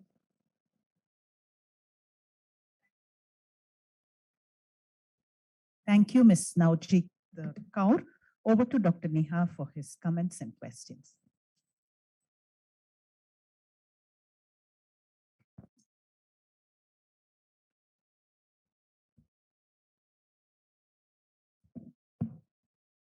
So, Navjit, from Navjit or Navjot? Navjot, sir. Navjot.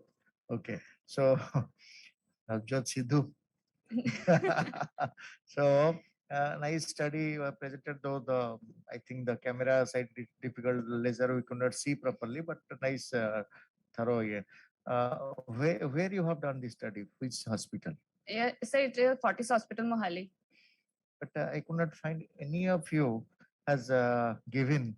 Only I think the first presenter, Mrs. Malini. Miss Malini, she told that CMC Vellore. Yes. Rest. Huh? Rosen, yes. Rosen told. After that, nobody told which hospital they did this Yes. study. They have to mention the hospital because Yes, ethics sir. committee has passed. Your previous presentator also did not tell.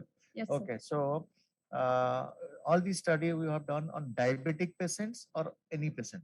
So most of diabetic patients, but other patients like old age patients, they have a fungal infection, then it come. Okay, so study is good and the different modality of treatment is also good. Observation is also good. Thank you, sir. And I need follow up also. So after laser therapy, say after 1 year, what happened? After 5 years, what happened? Yes, So when sir. they are coming to, so all your study patients, whenever they are visiting, if they will visit your clinic also, Yes, sir. because you are part of the team doctors. So you are part of which team of doctors? So Endocrinology or vascular? Sir, vascular, Dr. Ravaljinder. So anyway, they will come so that you can observe there also. Yes, sir. You just keep one follow-up observation. Yes, sir. Of course. Okay. Thank you. Thank you, sir. Over to Mrs. Hannah. Thank you, Navjit. It was a very good study that you did, and as Sir said, the treatment modality that you offered, and it was a success for majority of the patient. It will be nice, yes, as Sir said, if you would follow up and know the compliance to the treatment, how it is in the patient. All the very best, Navjit. Thank you. Thank you, Mrs. Hannah. We have a question from the audience now. It's a very nice study that you have done, and this is an ideal study that can be done by vascular nurse specialist. It's something that you can ask a doctor can ask a nurse specialist to do the actually laser therapy and fix the parameters, and the nurse specialist can actually do it. And it's a very nice study.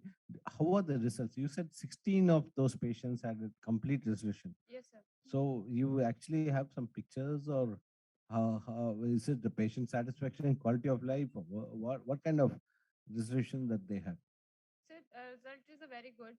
The patients when they come, then a nail is looking very dirty and ugly. Then slowly we give a laser, and then a patient nail growth slowly, but it's very good result. Thank you very much. So you're very happy with the result. The patient is also very happy with the result. Yes, sir.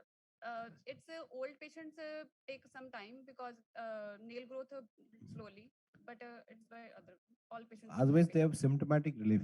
Yes, sir. Good observational study.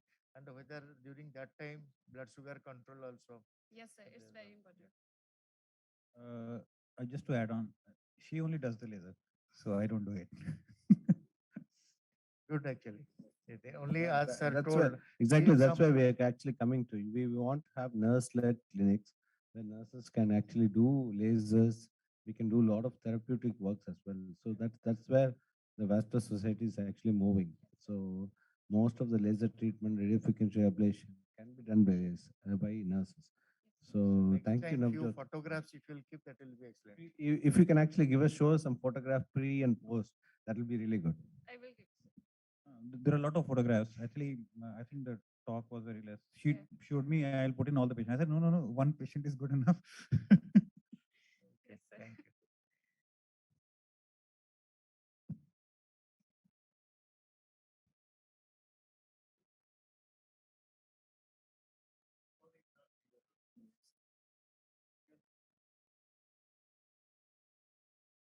Thank you, Ms.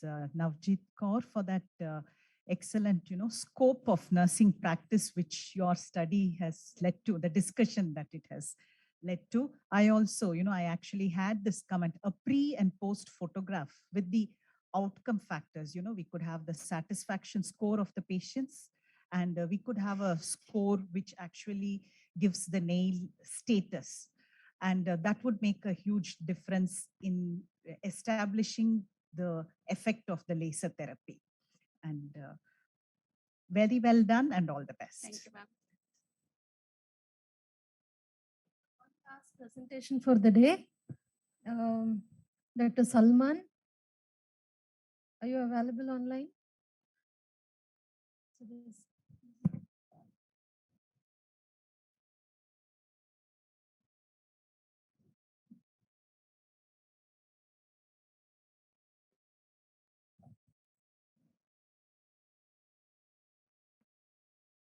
Salman?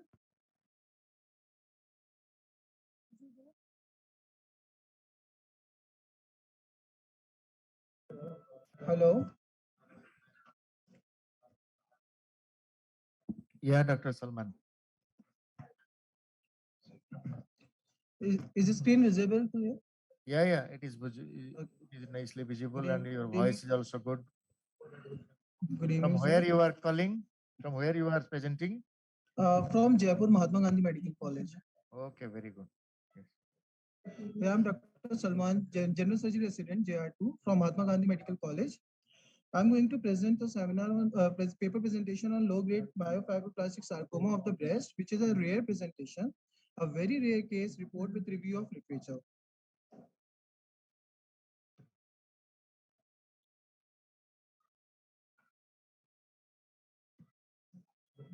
Here the introduction, myofibroblastic sarcoma or myofibrosarcoma. It is a malignant tumor which is composed of or originated from myofibroblast. Low-grade myofibroblastic sarcoma of the breast is a very rare and aggressive tumor which may recur and metastasize. Commonly, it occurs in females of age between 36 to 81 years. Differential diagnosis includes benign myofibroblastic lesions such as nodular fasciitis and fibromatosis and malignant lesions such as leiomyosarcoma, fibrosarcoma, synovial sarcoma, angiosarcoma, and rhabdomyosarcoma of fusiform cells. The gold standard for the diagnosis is electron microscopy. I am presenting a case of 39-year-old female presented to surgery department with a history of swelling in the right breast since 3 months with gradual increase in size. Patient had no history of mastalgia or fever or family history of breast cancer, but history of menorrhagia was present since 1 year. On examination, there was a mass of approx 6 by 5 mm was present in the right upper inner quadrant of the breast, irregular margins, immobile with slight puckering of the scalp. USG of bilateral breast with axilla suggestive of single well-defined hypoechoic mass, lesion having slightly irregular margins, is present in the upper inner quadrant of the right breast of approximately 6 by 5 mm at 2 o'clock position and 16 by 7 mm lymph node and right axilla. And by rates 4. On USG guided biopsy of right breast swelling, it showed tumor composed of sheets of spindle cells. On USG guided FNAC of axillary node showed lymphoid cells at various stages of development. A wide local excision of axillary lymph node dissection grossly revealed a void nodular lesion measuring 6 by 5 mm and whitish yellowish solid homogeneous cerebri and myxoid cut surface. On histopathology, section showed a mesenchymal tumor composed of haphazardly arranged cells and vaguely fascicular pattern. The cells are spindle shaped and exhibit mild pleomorphism. Occasional mitotic figures seen in immunohistochemistry with no necrosis suggestive of low-grade myofibroblastic sarcoma with all resected margins, free of tumor and lymph nodes showing reactive changes. Immunohistologic staining were positive for Vimentin and SMA immunomarkers. Immunoreactivities for CD34, BCL12, desmin, myogenin, CK1 negative. All those data are suggestive of low-grade myofibroblastic sarcoma. She got no additional chemotherapy or therapeutic radiation after wide local excision.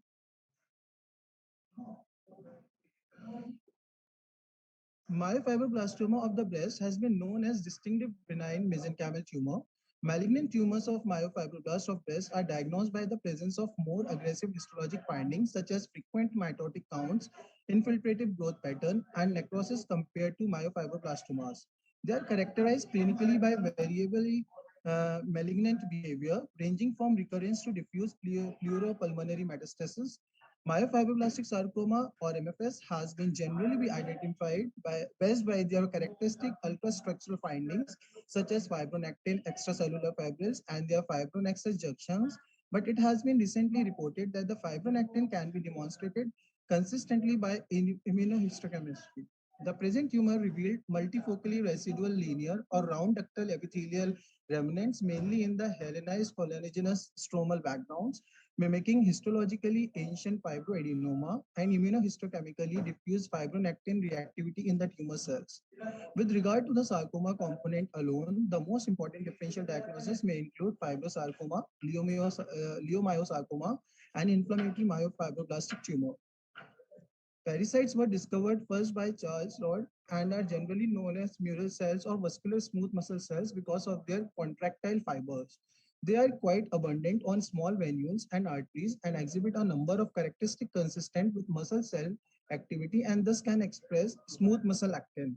However, it is still not clear whether parasites are smooth muscle cells or cells with smooth muscle cells characteristic that can turn into smooth muscle cells, which could suggest that parasites and smooth muscle cells present represent phenotypic variants of the same lineage or even have a distinct progenitor.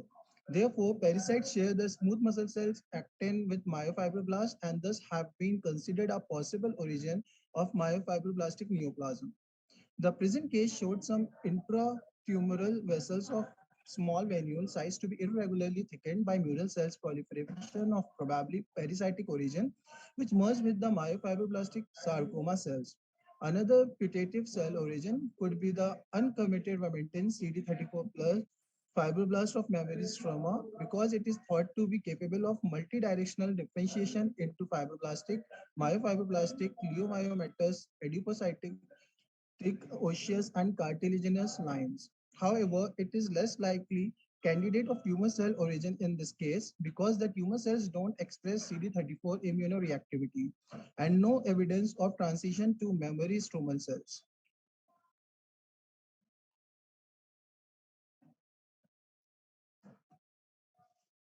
Conclusion, a myofibroblastic sarcoma of the breast is a very rare tumor and the imaging results make it difficult to differentiate this type of lesion from other malignant masses.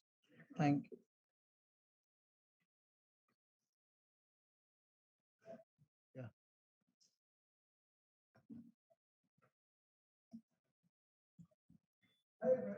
Thank you so much for your presentation. Um, I I know that you've given a different name to this tumor from the breast. Is it a, how is it different from a dermatofibrosarcoma protuberance of the breast tumor, histologically? Is it a locally advanced tumor or is it a systemically advanced tumor? Sir, it is a locally advanced tumor. Yeah, is it similar to the dermatofibrosarcoma protuberance? Or are you just giving it a new name? Uh, Sir, it is not like similar to dermato. I have a feeling it is very similar to the dermatophobia. Have you done any of the genetic markers on it? Immunohistochemistry? Yes, sir. There's a Vermentin and CD34 positive, sir. No, I think, can you talk to the pathologist whether it's similar to the dermatofibrosarcoma protuberance, DFSMS? Yeah, sir, but uh, they were like, it is not similar to dermatofibrosarcoma, sir. Why? So, No, I no, will you have to be very sure histopathologically whether it's a tumor, it's a locally advanced or systemically advanced tumor. If So it's it a is a locally locally in a breast tumor, all these things matter. If you are calling it a what is the name of the tumor that you said? Myofibrosarcoma. It's a Yes, sarcoma. yes, Is sir. it a locally advanced sarcoma or a systemically advanced sarcoma? So that which can spread systemically. Yeah, DFSS can spread locally. It is a fungating tumor that comes out of the breast. Okay, dermatofibrosarcoma protuberance. It's a very thing that if you see it once in your clinical history, you will never be forget. Is this similar to that or is it different from that? That's all. That is my question. Sir, little bit similar to that, sir. But you are not having a gross picture of the surgical specimen or before surgery or after surgery. Sir, in my presentation, I'm not having, but uh, that you're supposed to present the gross picture and also yes, the yes, sir. microscopic picture. You just presented only theory part. Yes, sir. Whatever the observation, the report. So Yes, sir. ideally, at least if you will keep the post-surgical specimen also, then it will be easy to, from here also we can see that, yes, as So next time I will try to make it better. Okay. Thank you. Thank you. Thank you. Thank you, sir. Thank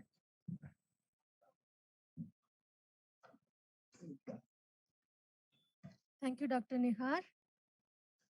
With this, we come to the end of the day. Thank you, audience, for your for being very patient. We will start very early tomorrow. We will start sharp at 8. Hoping to see you all. Have a nice day.